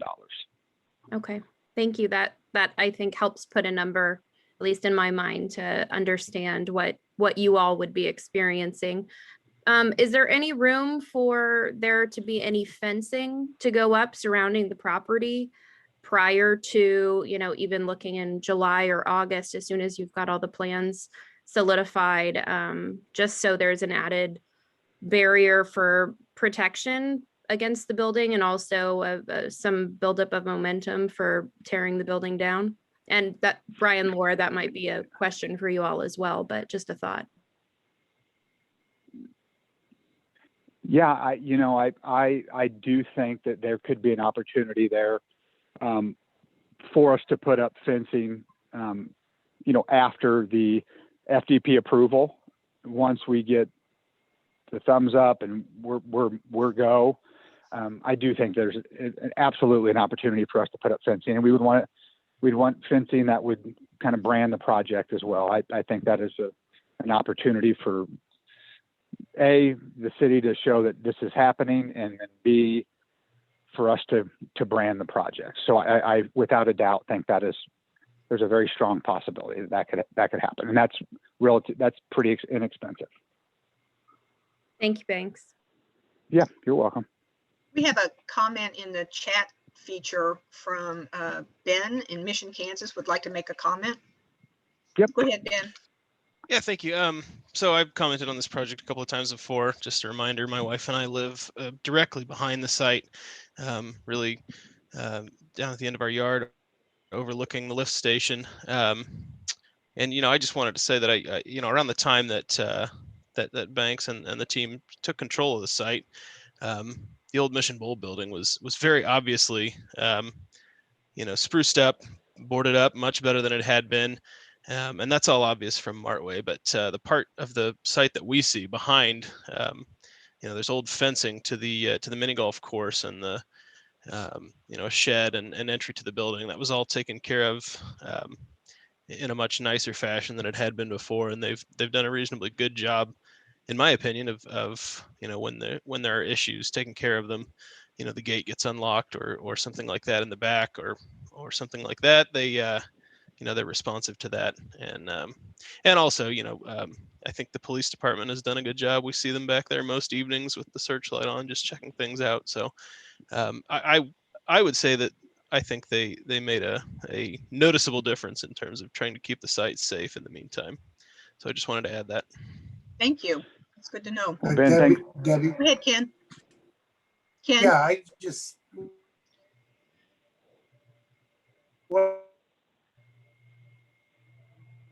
I did mention that we found the same as what Ben is indicating. It's pretty secure, and I don't, other than a gate in the back that goes into the mini golf area, sometimes that's open, but otherwise it's pretty well secured. Okay. Anybody else? And guys, this is Banks again. I apologize for continuing to talk, but I will point out that so one of the negotiations that we did make with the former landowner is we knew that he had to make improvements to the building to secure it. And so we actually reimbursed him in the form of paying the tax liability from last year on the site to secure it properly, which was above and beyond the contract price. And so just so everybody kind of understands, we were all about making sure that building had dollars put into it to properly secure it before construction started. Thanks. Banks, we had in the chat feature, we had a comment about remembering to be in full compliance with ADA requirements. Absolutely. Thank you. Okay, anybody else? I would just like to say I appreciate the transparency. Any regular updates that we can continue to get, if there's anything that's going on, I think is really helpful for us. That isn't always the case. I think it's good for us to. I think we all appreciate it when we do get these kind of updates. That being said, I think these unforeseen delays could come up. I kind of agree with what Councilmember Flora was saying, though, that I'd really like to see this be a one-time thing, and that if there's any other future delays, that somehow we at least move ahead with the demolition part of it before taking up some other stuff. So, thanks, Nick. Do we have a motion to take this to council, or do you have any further questions? Do you have further questions, Ken? No, I just go ahead and make a recommendation. We take it to council, and I think this should probably be non-consent. Yeah. Okay.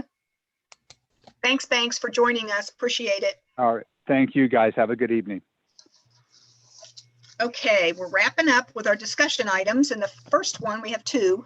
The first one is the expiration of Johnson County Public Health Order, and that would be Laura Smith.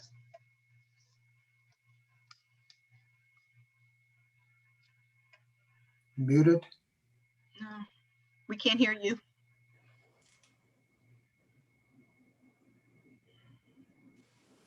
How about now? Yes. Are we good? Okay. Yes. I think there's a gremlin in my sound system. So I think everyone is aware that the county's public health order expired at midnight on April 30th. And the county did not extend that order, but instead passed a resolution that was included in your packet, which strongly encouraged businesses and residents to continue to mask while indoors and to follow other public health guidance. And so one of the things that we have been working on as a staff since the county adopted that resolution last Thursday in preparation for tonight's meeting was how did that how will that, or how should that impact our own operations as a city? So included in the packet, so let me back up before we sort of dive into our own operations. And we will certainly work with the businesses in our community with messaging and communication.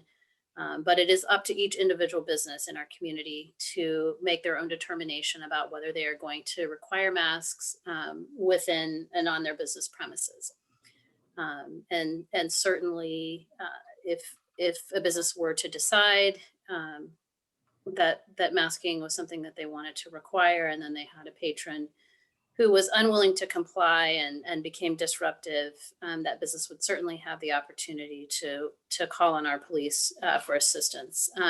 We managed through the last year with, and the chief can chime in here if he would like, but we managed really through the last year with really very, very few incidences in our business community, even prior to when the mask mandate was in place. So I think our department has done a great job of following up on the relationships that they've built over the years with those businesses and being able to go in and educate and help support and manage this.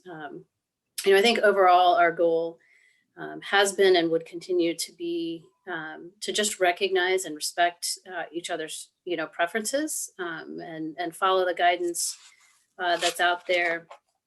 And I think that goes a long way, both inside and outside of our own operations. So one of the things that I did want to run through this evening, and I'll stop. Dan, did you have anything you wanted to add about just sort of business communication or business compliance? I don't know if you've had additional questions. No, I haven't. We haven't received any calls about it. I think most everybody's just being pretty respectful of whatever the wishes of businesses are. So far, we haven't had any complaints. Okay, thank you. So in your packet, and I'll just kind of walk through, we started, and I know I had originally provided a draft of a matrix because that was sort of a format that we had presented our recommendations related to COVID-related protocols and precautions in a matrix format. And then we took a step back and looked at it, and the matrix really didn't make sense. It was really more confusing in this instance as we sort of move into this next phase or next stage. So reformatted that and presented sort of our recommendations for your consideration this evening in the form of a memo. So I will quickly kind of hit the highlights and then certainly open it up for any discussion. And so I'll start with, obviously, I think our recommendation would be to follow the guidance of the county's resolution and encourage masking in accordance with CDC and other public health entity guidelines while in any indoor space. With respect to our own operations, the public would be required in the following situations to wear a mask. That would include fingerprinting services in the police department.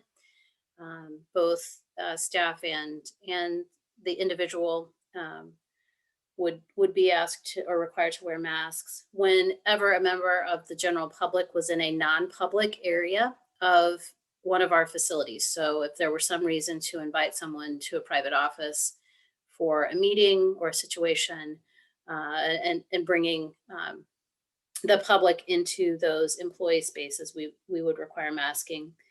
We would return kind of to the position that we were in about 4 or 5 months ago at the community center, and that would be to require masking while our patrons were in any common area of the facility. So coming in, checking in at the entry desk, moving around in the hallways, in the restrooms, and then in the locker rooms. And then certainly, a change here from where the current status quo is that then the patrons at the community center would be allowed to remove those masks at any point while they were engaging in exercise. So whether cardio, weight, basketball court, racquetball, pool area, or if they then entered into a rental space and were participating in a rental event.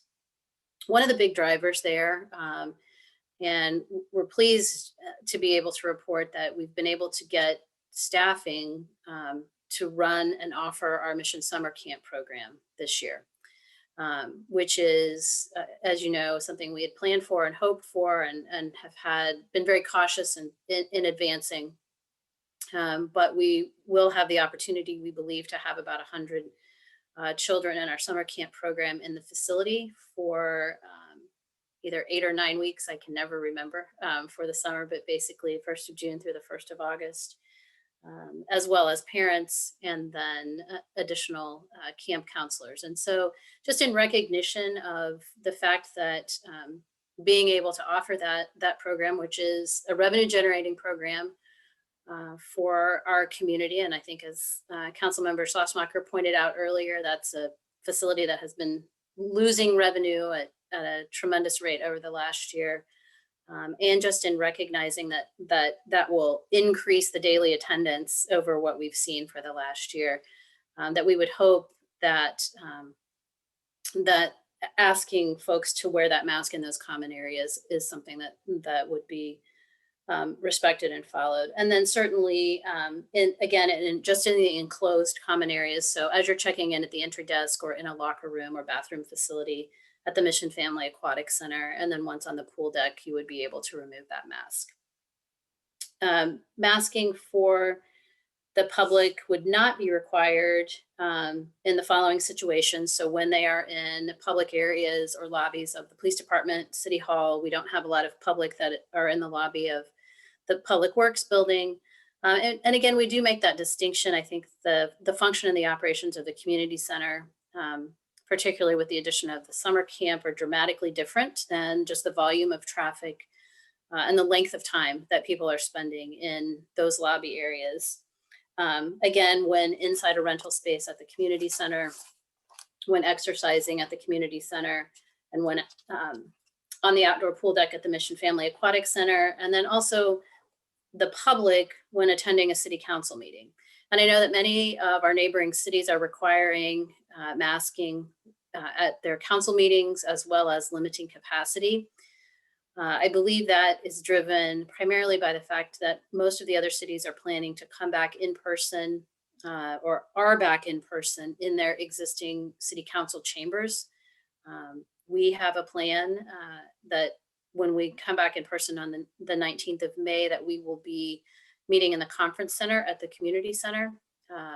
At a minimum, each meeting time taking 2 of those conference room spaces, having the opportunity to expand into all 3 if the size of the attendees would dictate such. And I think once you all would have, we had a test run of that space yesterday with our leadership team. And I think once you all have the opportunity to kind of see and understand that setup, the ability for distancing, both council from one another, council from staff, and staff and council from the public, would allow us to suggest that perhaps masking would not be required for the public, only in that setting. From a city employees, well, do you want me to stop there before we move into city employees? Probably. Yeah, I have a question. Go ahead, Ken. I'm very uncomfortable with the idea of in the council meeting that the public is not going to wear masks. I mean, they're not going to be speaking. We are. I would recommend that we ask them to mask in a council meeting.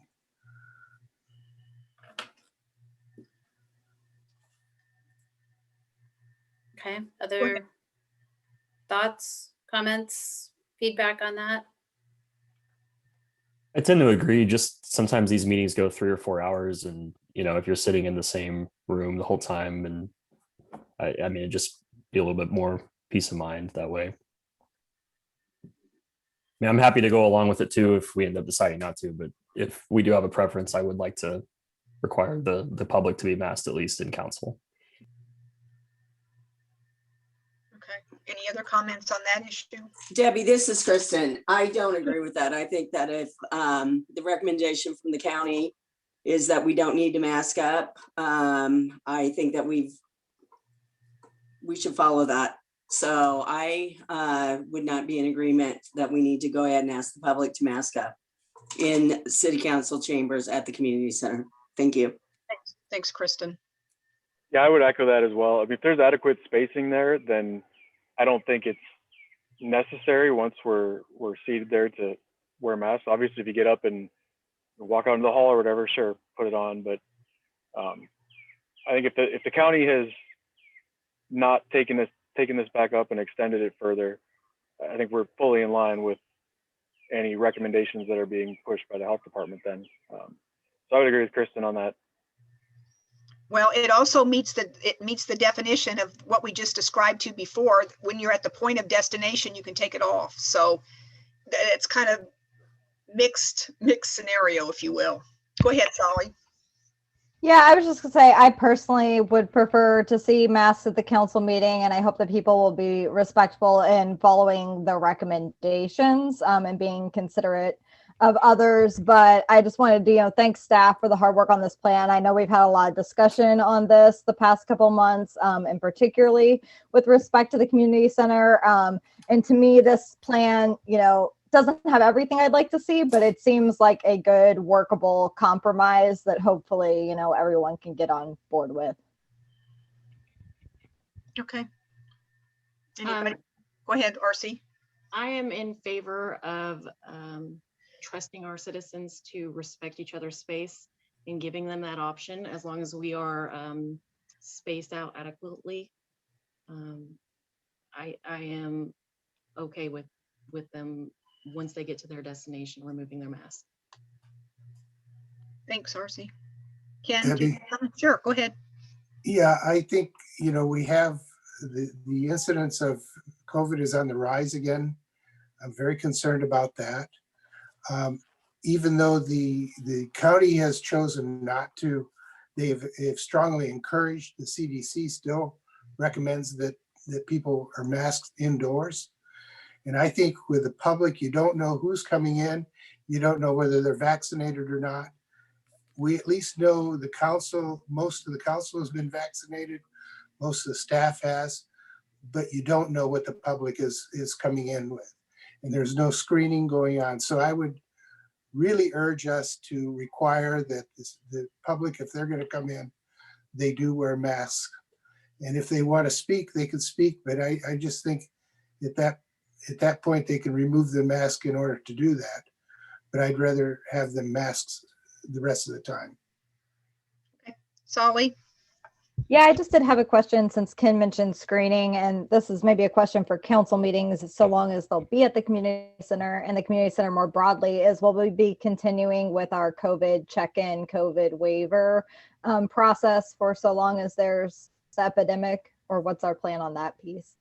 Well, I think that's something we wanted to get through tonight's discussion and then, look at, and we don't have to have the same protocols for, every situation. So certainly that is a protocol that we could add with a check-in. One of the things that we have discussed is using that north entrance, which is currently not staffed, for our council meetings, so that any member of the public who would be interested in attending the council meeting wasn't sort of crossing paths with patrons at the community center and having to walk that entire length of the building. They could effectively come in that north door.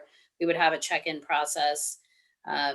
We've set the space up so that if the council would like, you could come in a separate entrance and be able to take your spots, and we would be able to kind of separate, your movement in the building and in the room, as well as that of the public. Debbie? Sure, go ahead, Ken. I think that this decision with regards to the council is not a majority decision. This is a decision that needs to be made in consideration of those that have vulnerability.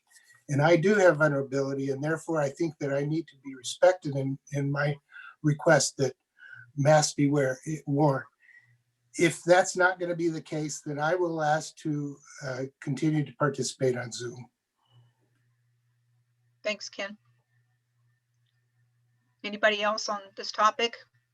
I would just like to chime in and I would respect Ken's option in joining via Zoom if some of the other council members felt that way too. My end goal is to keep everybody safe and healthy and respect their freedom to choose. So Okay.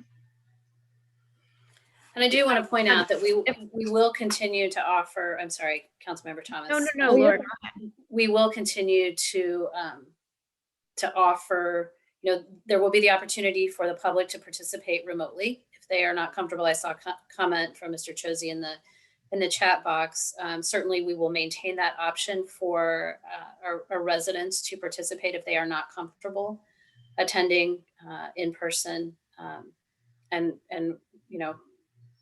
could have that opportunity for members of the council as well. Okay. Hillary, did you have something?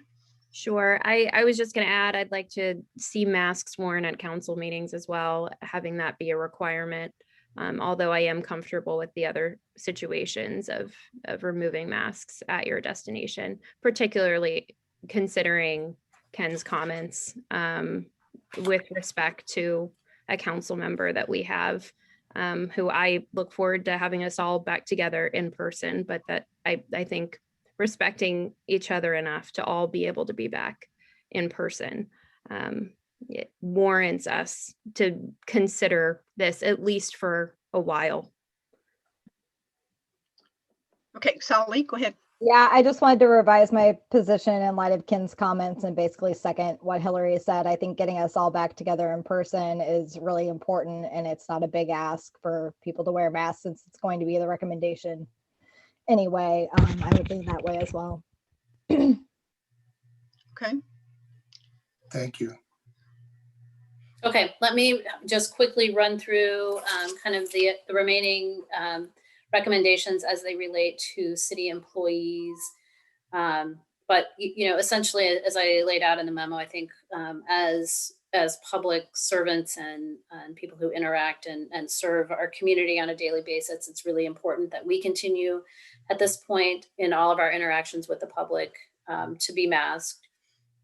Again, we will continue what we've been doing to this point, and that is within all common areas of our buildings and facilities, staff will wear masks. So even during, it's just part of our routine now. When you get up from your desk, you put on your mask. If you're going to the break room, if you're going to the restroom, if you're going someplace where the public has the opportunity to be.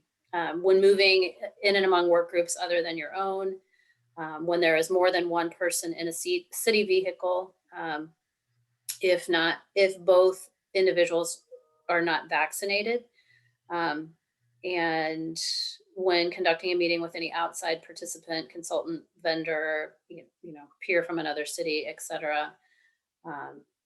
And then when attending a city council meeting. So our goal was always for council and staff to be masked in that situation.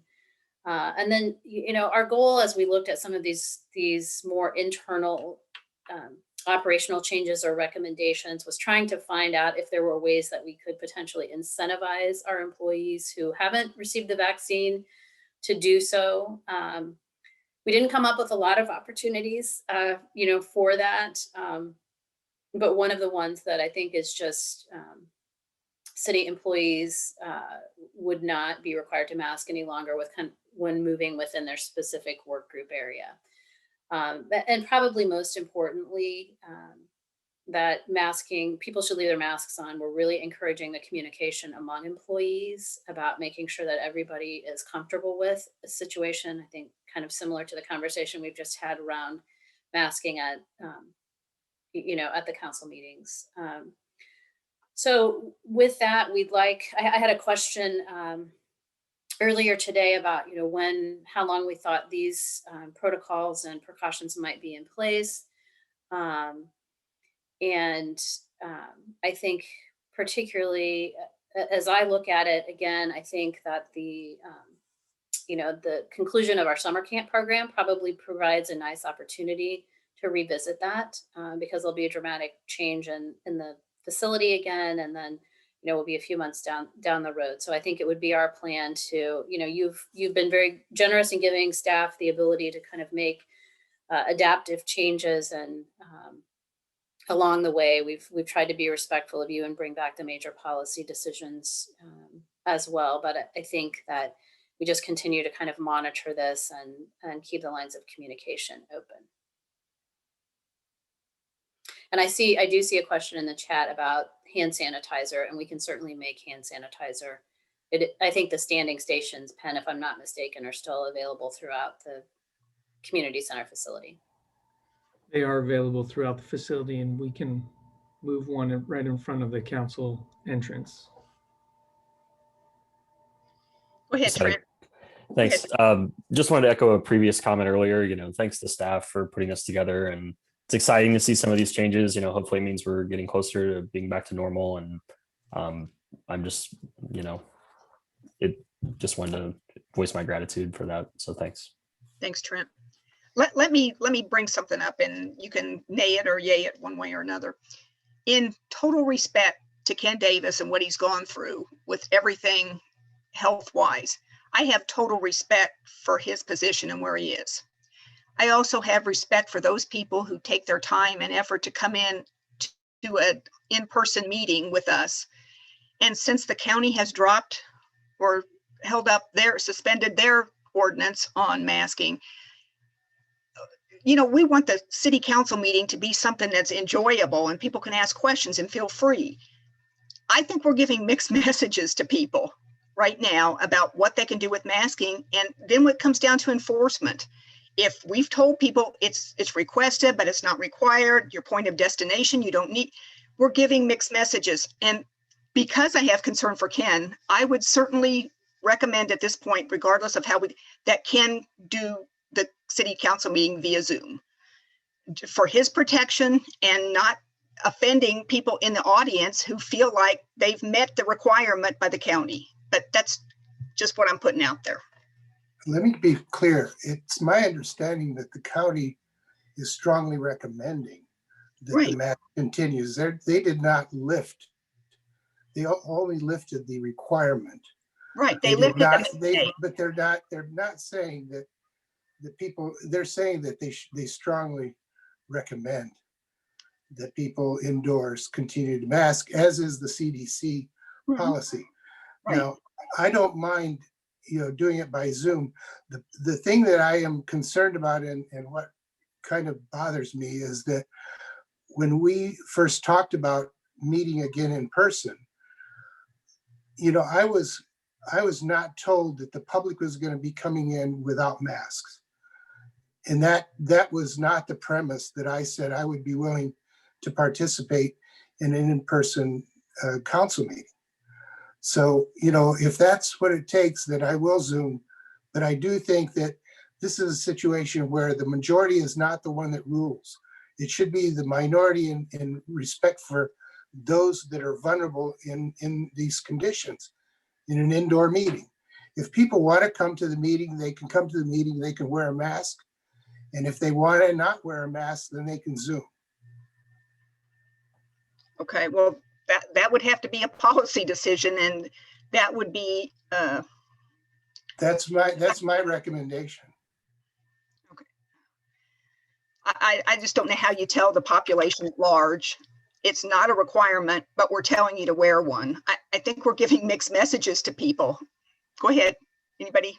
Well, I think I'm not concerned about the messaging, really. I mean, if there's one thing that we've been able to be flexible and nimble around, I think it's been communication, because it feels like communication around many of these issues changes almost every single day. And so I do feel like, we have been, very strongly positioned throughout this entire pandemic to follow, strictly and in some cases, beyond kind of the guidance that's been put out by other entities. And so I do respect and appreciate what Councilmember Davis has said. We didn't know at the time we did the survey about coming back for meetings, what mask mandate would be in place. And I'll take that responsibility on. I probably should have recognized a need to reach back out to you, because when I, made the recommendation to come back in person on the 19th, I didn't factor that in. So I feel like what I've heard this evening is general support and consensus for making that change and minor change in the recommendations. to require masks at this time for the, for the council meetings. That doesn't change any of the other recommendations that we've made from what I've heard. But that would give Councilmember Davis the comfort level with being able to attend and participate in person. So if I've misunderstood or misread that, please let me know. But Are we asking to require them the entire time? Is that what we're doing? what the entire time that you would be attending a city council meeting? Okay. And then, I mean, I appreciate everybody's discussion, and I can see where everyone is coming from, even from different directions. I somewhat lean towards how Debbie feels with the consistency, and then also the enforcement part. Does that put us in a vulnerable position if we were asking for something outside of what is strongly recommended from the county? And we had this argument beforehand, but on the other side, and legal came in and told us that we'd put ourselves in a position where legally it wouldn't be good for us. So, well, the county can't require anything. So the legal opinion that we had previously, and I know that Dave Martin is on the call this evening, but the opinion that we had previously said, do we have the ability to not require masks at all times while indoors, including while exercising, with the presence of the executive order and from the governor and the county health mandate. And Dave's recommendation to the council at that time was that he felt that we would be exposing ourselves to liability if we didn't comply. It was not discretionary. So at this point, the change that has happened with the resolution is the county is absolutely still encouraging masking at all times while indoors. That is the language that is incorporated into their resolution. So their position publicly is still to mask while indoors. We now have the discretion, because there is no executive order or county public health mandate, to determine how that should apply to our own operations. And so that's kind of, we do have the discretion to say and not be inconsistent. You can wear, we require you to wear a mask at this point while you're, interacting with us as a business, if you will, right? Just as any other business in our community would. Okay. Any other comments? I would just say, I think for the purposes of city council meetings, I think it's probably fine if we put a requirement in place just specifically for that. But I really want to make sure that it's known, like the rest of the time, if somebody wants to come to the community center and work out or play basketball or play racquetball, they should feel free to do so. And it should be their choice on whether or not they have a mask. And I think, a big part of public health policy and staying healthy is to get that kind of activity that I know a lot of people have been missing out on. So if the compromise is, yeah, we wear them at city council meetings, but people are free to go work out at the community center, I'm totally good with that. I think that's really important that we encourage people to come back into the community center and start staying active and getting exercise, because that's a big part of staying healthy and keeping a healthy immune system. So it's a little bit of a mixed message, but I think just for the purposes of the city council meeting, I'm okay with it if it's got to be required. Sure, and it should be strongly recommended anyway when you're indoors, but again, it's up to each business to decide what to do there. So I think for city council meetings, fine, but let's make sure the community center is back open and free for people who want to come work out. That's the most important thing to me. Okay. I just ask that we prepare ourselves for people who get upset about wearing one. I'll wear one. I don't have a problem with that. I just worry that we don't have a plan B when people come in and say, the county told us we didn't have to, why are we doing it? So I just prepare ourselves. Well, if I may, Debbie, just real quick on that note, I think back to Laura's point, the county is still saying we should. Not to get into it, I think we reached a good resolution, but I'm also echoing Nick. I'm cool with the loosening of literally everywhere else, just in the council chambers. Or in the council meetings. That's where my only complaint really was on that. So, but I'm glad. It sounds like we've reached a good point, so I don't want to drag on here. Sure. Thanks, Trent. And we've had some comments in the chat feature A comment was made about the public will feel better having masks worn. Maybe time to look at the ventilation of the community center and city hall. Have masks at the door like majority of business have done at their doors. Okay, so we can move on from this. Is that correct?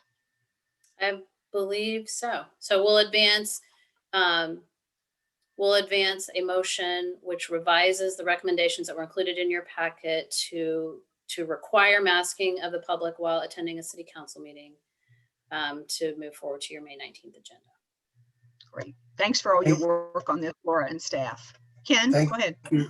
Just want to say thank you all. Okay, we have no further questions. Let's move on to our last discussion item. And that's the second quarter project status update from Laura and the city's leadership team that just met recently. Yes, thank you. And I just in the interest of time, because I know we're getting late this evening, Emily, could you pull up the updated packet that has the new report format in there, if you would, please? It's really not our intent to spend a lot of time on this, as we indicated. And if you will, I think if you can just go to where the charts and the graphs start, please. Updated this literally right before the meeting. I crashed my first version and had to start over. So I had good intentions for getting it out earlier in the day. But, you know, we started back in February presenting kind of a quarterly status update, and committed to bringing that forward so that the council would feel more connected to just the ongoing progress on a variety of projects and programs that were underway. One of the things that we will continue to do, and wasn't included in your status report that came out with the packet on Friday, is we've worked to include some additional sort of statistics and data, and we'll continue. This report needs a whole lot of formatting help, but we'll get there over the course of the next year as we continue to add to that. But some really key pieces I think that we've added. We've been working within departments and different program service delivery areas to kind of beef up and share that with you. So one of the things that's included here that we'll start to provide to you are some data analytics that are collected from Crux, just so you can kind of look at access and usage to the information that we're putting out there. This, we struggled a little bit to wonder if we should present this information this month, because as you'll remember, our new website went live on April 1st, and our old website provider wiped out all of the previous analytics. So we don't have great comparison month over month. Don't get Emily started on that one, because she's a big fan of them. But going forward, we'll be able to kind of check the progress. As you can see, this is something that we've been looking at with the Crux team really for several months. And making some kind of interesting decisions and seeing some results of that. So this will be included on a go forward basis, and just know that we're also reviewing it on a monthly basis internally. Kind of keep scrolling, Emily. And so I'm just going to hit some real high points, and then certainly many of these things we'll continue to touch on in other budget discussions and other conversations. This is 2021 year to date police data. So it doesn't show up very well on the screen. Again, we'll work on, you know, some of the formatting, but this is the new report format that comes out of the niche or the Cognos reporting system. And lots of detail. So one of the things that you'll start to see here is, you know, percent of change. It's kind of an easy graphic in a variety of different crime categories. The one thing I will note here, and when we get down into the 2020 data, is that you'll see some inconsistencies between we're still working out the kinks between calls for service shown on this report and those reported through the CAD system. So you look at average response times, accidents, then you move into theft, crime clearance rates. You can keep scrolling, Emily. So a lot of this data, so it's not as much data in as much level of detail as you have seen in previous police department reports, but we think hits the highlight. I think you can keep scrolling there. Again, these are all Kybers and Nibers. The categories are different from the old reports, so you may be looking for certain statistics.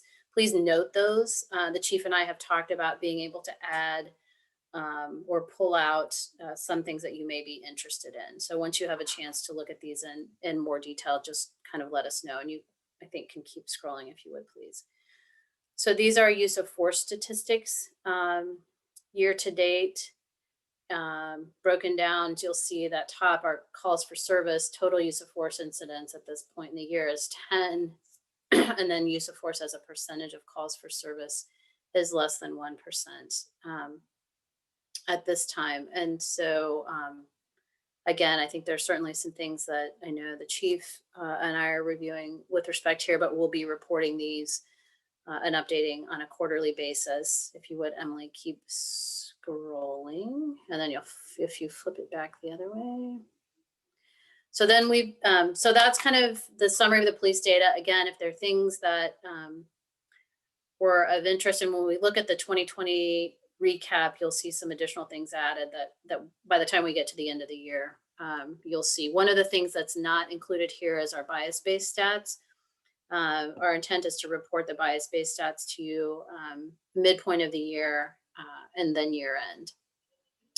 Parks and Recreation statistics. I know Penn has been working with his staff to start tracking and collecting data in a variety of areas. So here, and really for this report purposes, we don't, again, have the benchmarking. So our challenge is going forward and being able to give both you and ourselves meaningful comparisons is how do we create some of those previous benchmarks, but at least we have the baselines going forward. But as we look at just total memberships, whether that's annual, so residents versus non-residents versus 6-month resident, non-resident, and then our insurance memberships. And as you can see, probably the most important thing in this is that the insurance memberships comprise the largest component of our membership base and did even pre-pandemic.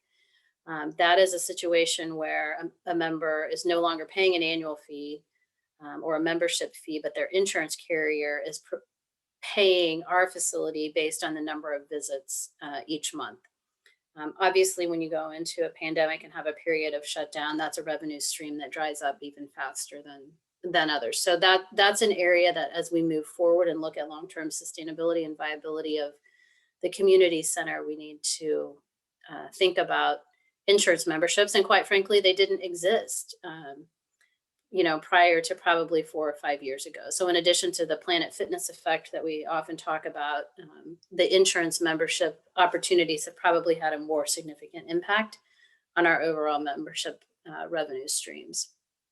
And then you just can kind of look at for the first 3 months of the year, how people are coming in on pay plans versus paid in full. And it's no surprise that, monthly bank withdrawal memberships are certainly more popular. New and canceled memberships. And I think March, Penn, correct me if I'm wrong, I think March was our first month for about the last year, and this chart doesn't show it very effectively, but I believe March was our first month in the last year where we actually brought in more new members than we had cancellations. That's correct. So we hope that is a trend that will continue. And then just some data on revenue. I think we still have a lot of sort of tweaking to help us and help you understand this, but I think it's important to just know that we're really starting to drill down into some of the specifics. And as we start to make changes or think about long-term modifications, we'll have data that we can know where we're impacting more significantly. The next area of Parks and Recreation statistics relate to programs and aquatics. And so you can kind of see fitness program revenues broken down by fitness classes, our 50 and beyond, and then contract fitness providers, which would be like a Tippy Toes or a soccer program, someone else that we're bringing into the facility to offer those programs. And then we're really looking at how many classes or programs are at capacity. Because one of the things that we want to continue to evaluate is it cost effective? You know, what's that tipping point where it really makes sense for us to continue to offer a program? And capacity is certainly the big driver of that. So you can see, at least right now, and it'll be interesting to see how this changes over time, but many of our classes are currently, you know, less than 25% of their capacity. Indoor swim lessons is something that we've been tracking as well. Again, that's a fairly strong revenue generator for the facility. We've been encouraging group lesson or private swim lessons, but that's just kind of an interesting statistic to track. And then in aquatics operations, you see some detail on lesson revenue, the number of saves or rescues that we'll report on. That also gives us the opportunity anytime we have that situation for increased staff training, looking for opportunities to improve safety at the facility. And then just some of the amenities, so shutdown times potentially for the amenities that we have in the facility, so we can start to track impact to patrons. And again, this is another way for us to track potential maintenance concerns. And I realize, I think when we go to the next slide, I think I left out a chart and graph Penn, so I will add it. The other thing that we have is Penn and his facility staff have started tracking just the more routine maintenance items by category. So HVAC, I'm going to draw a blank, but I think what they're doing is just tracking on a monthly basis what those routine maintenance expenditures are. And again, helping us to build out a better system for planning and projecting replacement and repair and costs by category. So I will, in the morning, I will add that page back in. It was in at one point and now I realize it's disappeared. So my apologies. So Emily, if you could keep scrolling. And then the other thing that I did just for this report was went back and sort of recapped 2020, including the police statistics. So this is the narrative is the report that was in your packet. And then if you scroll to the end of that, you will see kind of a summary report that the chief has provided.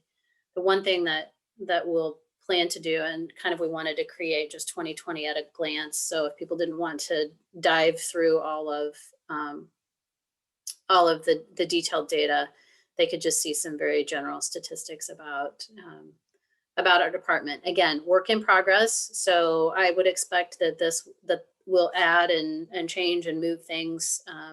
You know, my goal would be to also come back and add some way to identify those projects in the project narrative that are tied to priorities that came out of council goal setting retreats or were, you know, specific budget goals. I think if we think about the format that Emily provided in the FCIP program that kind of showed which boxes each of the items being considered for replacement was checking, whether that was an environmental issue or an end of life issue. I would like to see, I don't know what the system is quite yet, but I would like to see us kind of add that to this report as well. With the hope being is that as we build this out and improve this quarter by quarter, that we would get to the end of the year and have something that could easily be turned into a year-end report that could be very public facing. And then pieces of this, we're still thinking about creating a dashboard on our new website so residents could just go and track these things. So Celia knows she's up on the list next. They've already identified and started tracking many of their areas. So when we do our next quarterly update, you can expect to see information from Public Works and I think working to pull the community development information that was included in the narrative out into the more graphic format. So 2020, what you will see, you don't see anything in the 2021 statistics on internal affairs complaints because we have had no complaints year to date. And then, as I mentioned, we'll be coming back and adding in the bias-based stats 2020 year to date. So we looked at those last summer as we were talking about some of our racial equity issues, but the chief has updated these through the end of the year. So again, I don't know, Chief in particular, if there's anything you wanted to highlight. You had the lion's share of the data. Again, we just wanted to get this out to you. And if anybody has any questions about the status of other projects that we didn't get incorporated in here, I know we'd be happy to answer those. This is an amazing report. I love numbers. I love seeing these statistics. It's really helpful. I have one comment about something that was in the first, probably the first quarter of the report.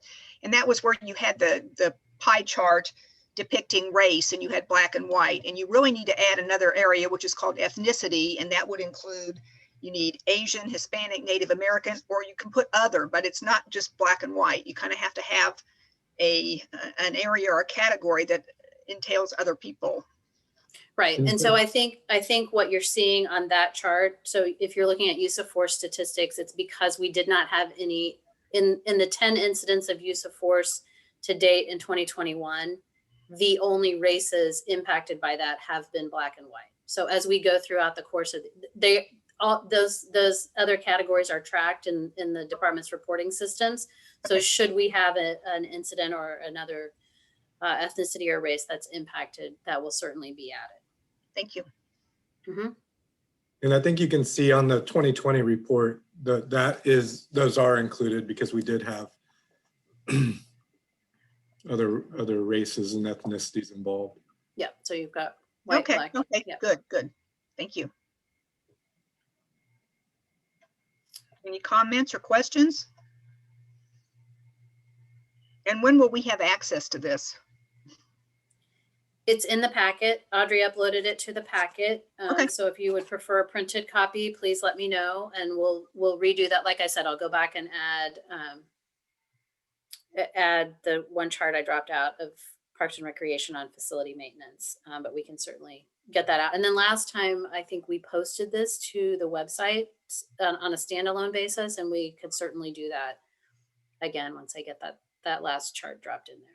Amazing job. Thanks, department heads and staff. That's a great report. Debbie, can I ask one thing real quick, Flora? Mm-hmm. And thank you. I totally agree, Debbie. I haven't gotten a chance to dig into it yet, but I'm excited. I do have, just briefly looking at the police report, I just had 2 requests as you guys consider, kind of messing with it for the next round.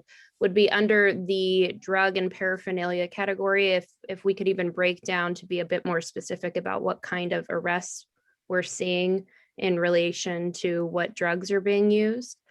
At least broadly, not too in the weeds, but broadly, I'd be curious. That's one thing. And then the other thing would be in relation to calls, if there is a way for us to see either which ward or which areas of town we're seeing trends from calls coming and what percentages. I think that would be really helpful information for us as individual ward representatives.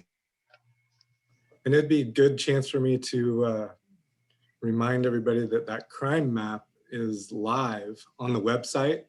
And if anybody has any trouble, figuring it out, it's a little bit cumbersome, but you can sort a lot of that data and zoom into maps and identify neighborhoods even through the crime map. And you can search by different days or one day, the last 3 days, 7 days. You have a lot of options that you can go and dig that information out and kind of see it visually on a map.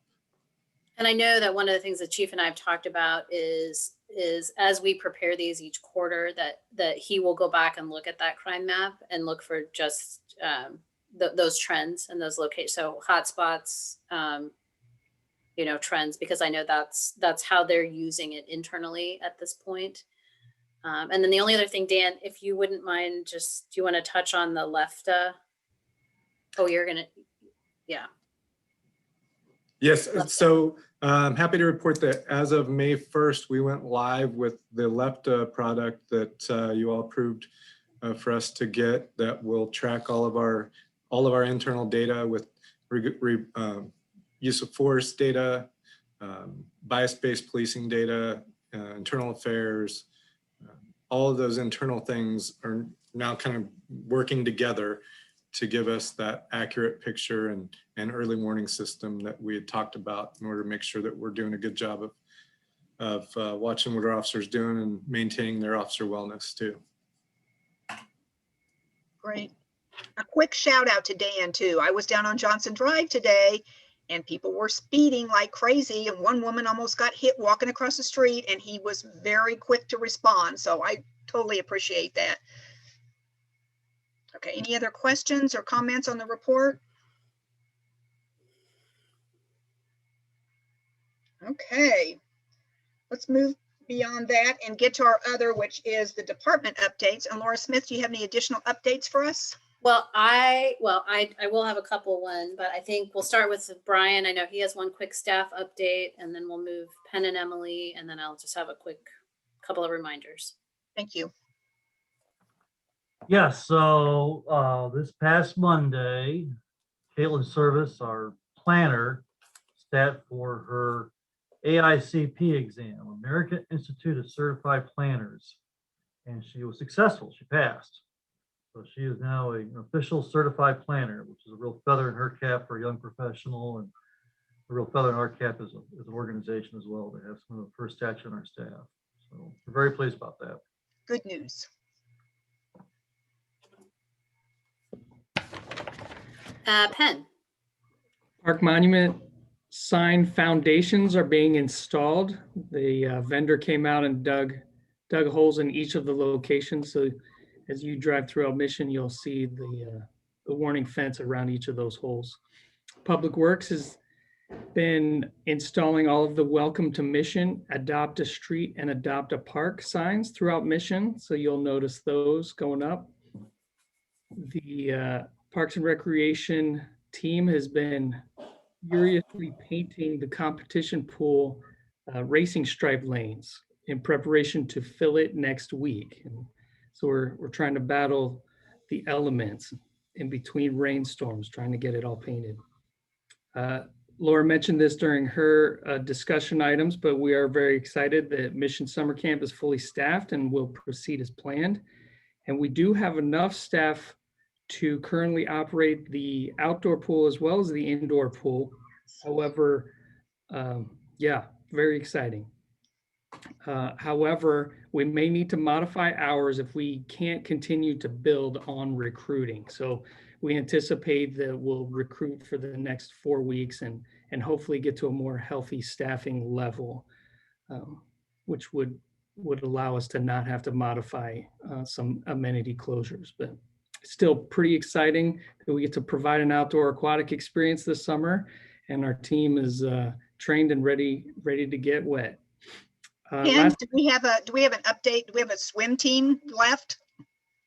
Swim team discussions are still underway. Nothing's been finalized. However, the Mission Marlins have reached out to their constituents and kind of set some parameters that would limit the number of swimmers, from what I understand. We're still negotiating with MOCAN on whether or not we host a championship and some of the parameters and COVID-related protocols surrounding that. I anticipate that Mark Sutton, who kind of heads the MOCAN Swim League, will reach out to us by Friday this week. Okay, thanks. And I will add that we have been very impressed with their considerations and their willingness to work with us and try to accomplish our goals and do that safely. So it's been a positive experience. We hope we're going to be able to accommodate most of what they want to do. Yes. Have they addressed the parking issues? Yes. Yeah, they do have a potential solution to that. So we look forward to bringing that before you once it's resolved. Last item I've got, Kids to Park is coming up in 2 weeks. It's on the 15th, so not this Saturday, but next Saturday, 10 a.m. to 12 p.m. at Streamway Park. And there'll be some nature walks, some stations that have owl pellets, track casting, skin and skull identification, as well as a scavenger hunt.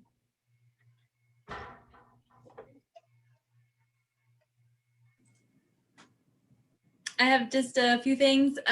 Wanted to remind you that the Mission Citywide Garage Sale kicks off tomorrow. So there's sales Thursday, Friday, and Saturday. We had online sign up form and we have, I believe, 30 sales registered. So you can go on our website or Facebook, Twitter, or Nextdoor and click on and see a PDF of all the sales listed with the description of the items, but also a Google map that shows where each sale is located so people can navigate and pull it up on their phones as they drive around town. So I hope it will be good. It was great to see really eager compliance with the new form. So people were eager to enter their sales, which was always nice. And then there's printed hard copies of the PDF listing at the community center and at City Hall for people to snag a hard copy as well. Yes. With regards to that, it's starting tomorrow, right? Yes. Are you coordinating with the trash pickup map in terms of where people are going to be parking and?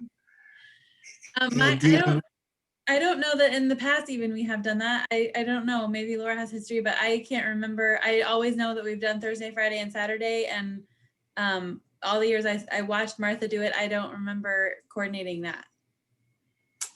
We might just take a look in the morning and see what we have. I think so. Countryside would be impacted, and then I think it's Millhaven. Correct. That is Friday Millhaven trash day. Okay. We can check it out. Saturday will be no issue. Well, we can say that at least. And then I wanted to just remind everyone, I sent out a calendar invite for the locale ribbon cutting. So you should have heard from me, and many of you replied already, that on Thursday next week, May 13th at 4:30, the chamber will be hosting a ribbon cutting at the locale. The event begins at 4:30 and it's posted to last until 6:30. So sort of open house format, but remarks will be at 10 till 5 at 4:50. So if you want to come for those, that would be great. And then I just wanted to plug the market again. We have seen just really great vendor response, and we'll be hosting a vendor orientation on site for the first time tomorrow afternoon. So if you see us out there, that's what we're up to. So we've had just really great response from new vendors, returning vendors, people eager to get back. So we'll be there, and looking forward to getting all of our posters and material and campaign kind of launched and started, t-shirts in hand, and get back out there beginning on June 3rd. Excellent. Okay, the only other thing I have, I'm sorry, is just, I know we've talked about it a lot, but we are planning to go back in person for our legislative meeting this month on the 19th. We will have a work session ahead of that. We had discussed, so the work session will start at 6, and then we'll have our council meeting at 7. And then we also are having a work session on the 26th of May to kind of have so on the 19th, we'll be discussing the classification and compensation that was moved from this agenda, as well as just some kind of reintroduction of the renewal for the street sales tax. The street sales tax renewal will be the primary focus of our May 26th session, so that we can bring forward the ballot language at the June committee meetings for consideration. As you know, we need to finalize that question in order to make our September mail ballot timeline. And that's all I have this evening. Thank you. Just 1 second. We have had a chat request about solicitation without permits. Laura, could you please respond to that when you get a chance, please? You're muted. Yes, we'll be happy to respond to that. Okay, Ken, go ahead. Yeah, I just wanted to make sure you knew that I will not be here on the 26th. So I don't know if I can join by Zoom or not. And I don't know if I'll be available to join by Zoom. If you are available, you will be able to join. Okay, thanks. Any other comments or questions before we adjourn? Thanks again, Laura, for all your work and the staff's work on all these issues. I know they take up a lot of time, and you are totally appreciated. So thank you so much. Yeah, happy Mother's Day, Hillary. Thank you all. Appreciate your time. Okay, good- go ahead, Laura. Nope, I'm done. Okay. It is now 9:15 p.m. and with no further discussion, that ends our meeting. Excuse me, the video will be made public. Sorry about that.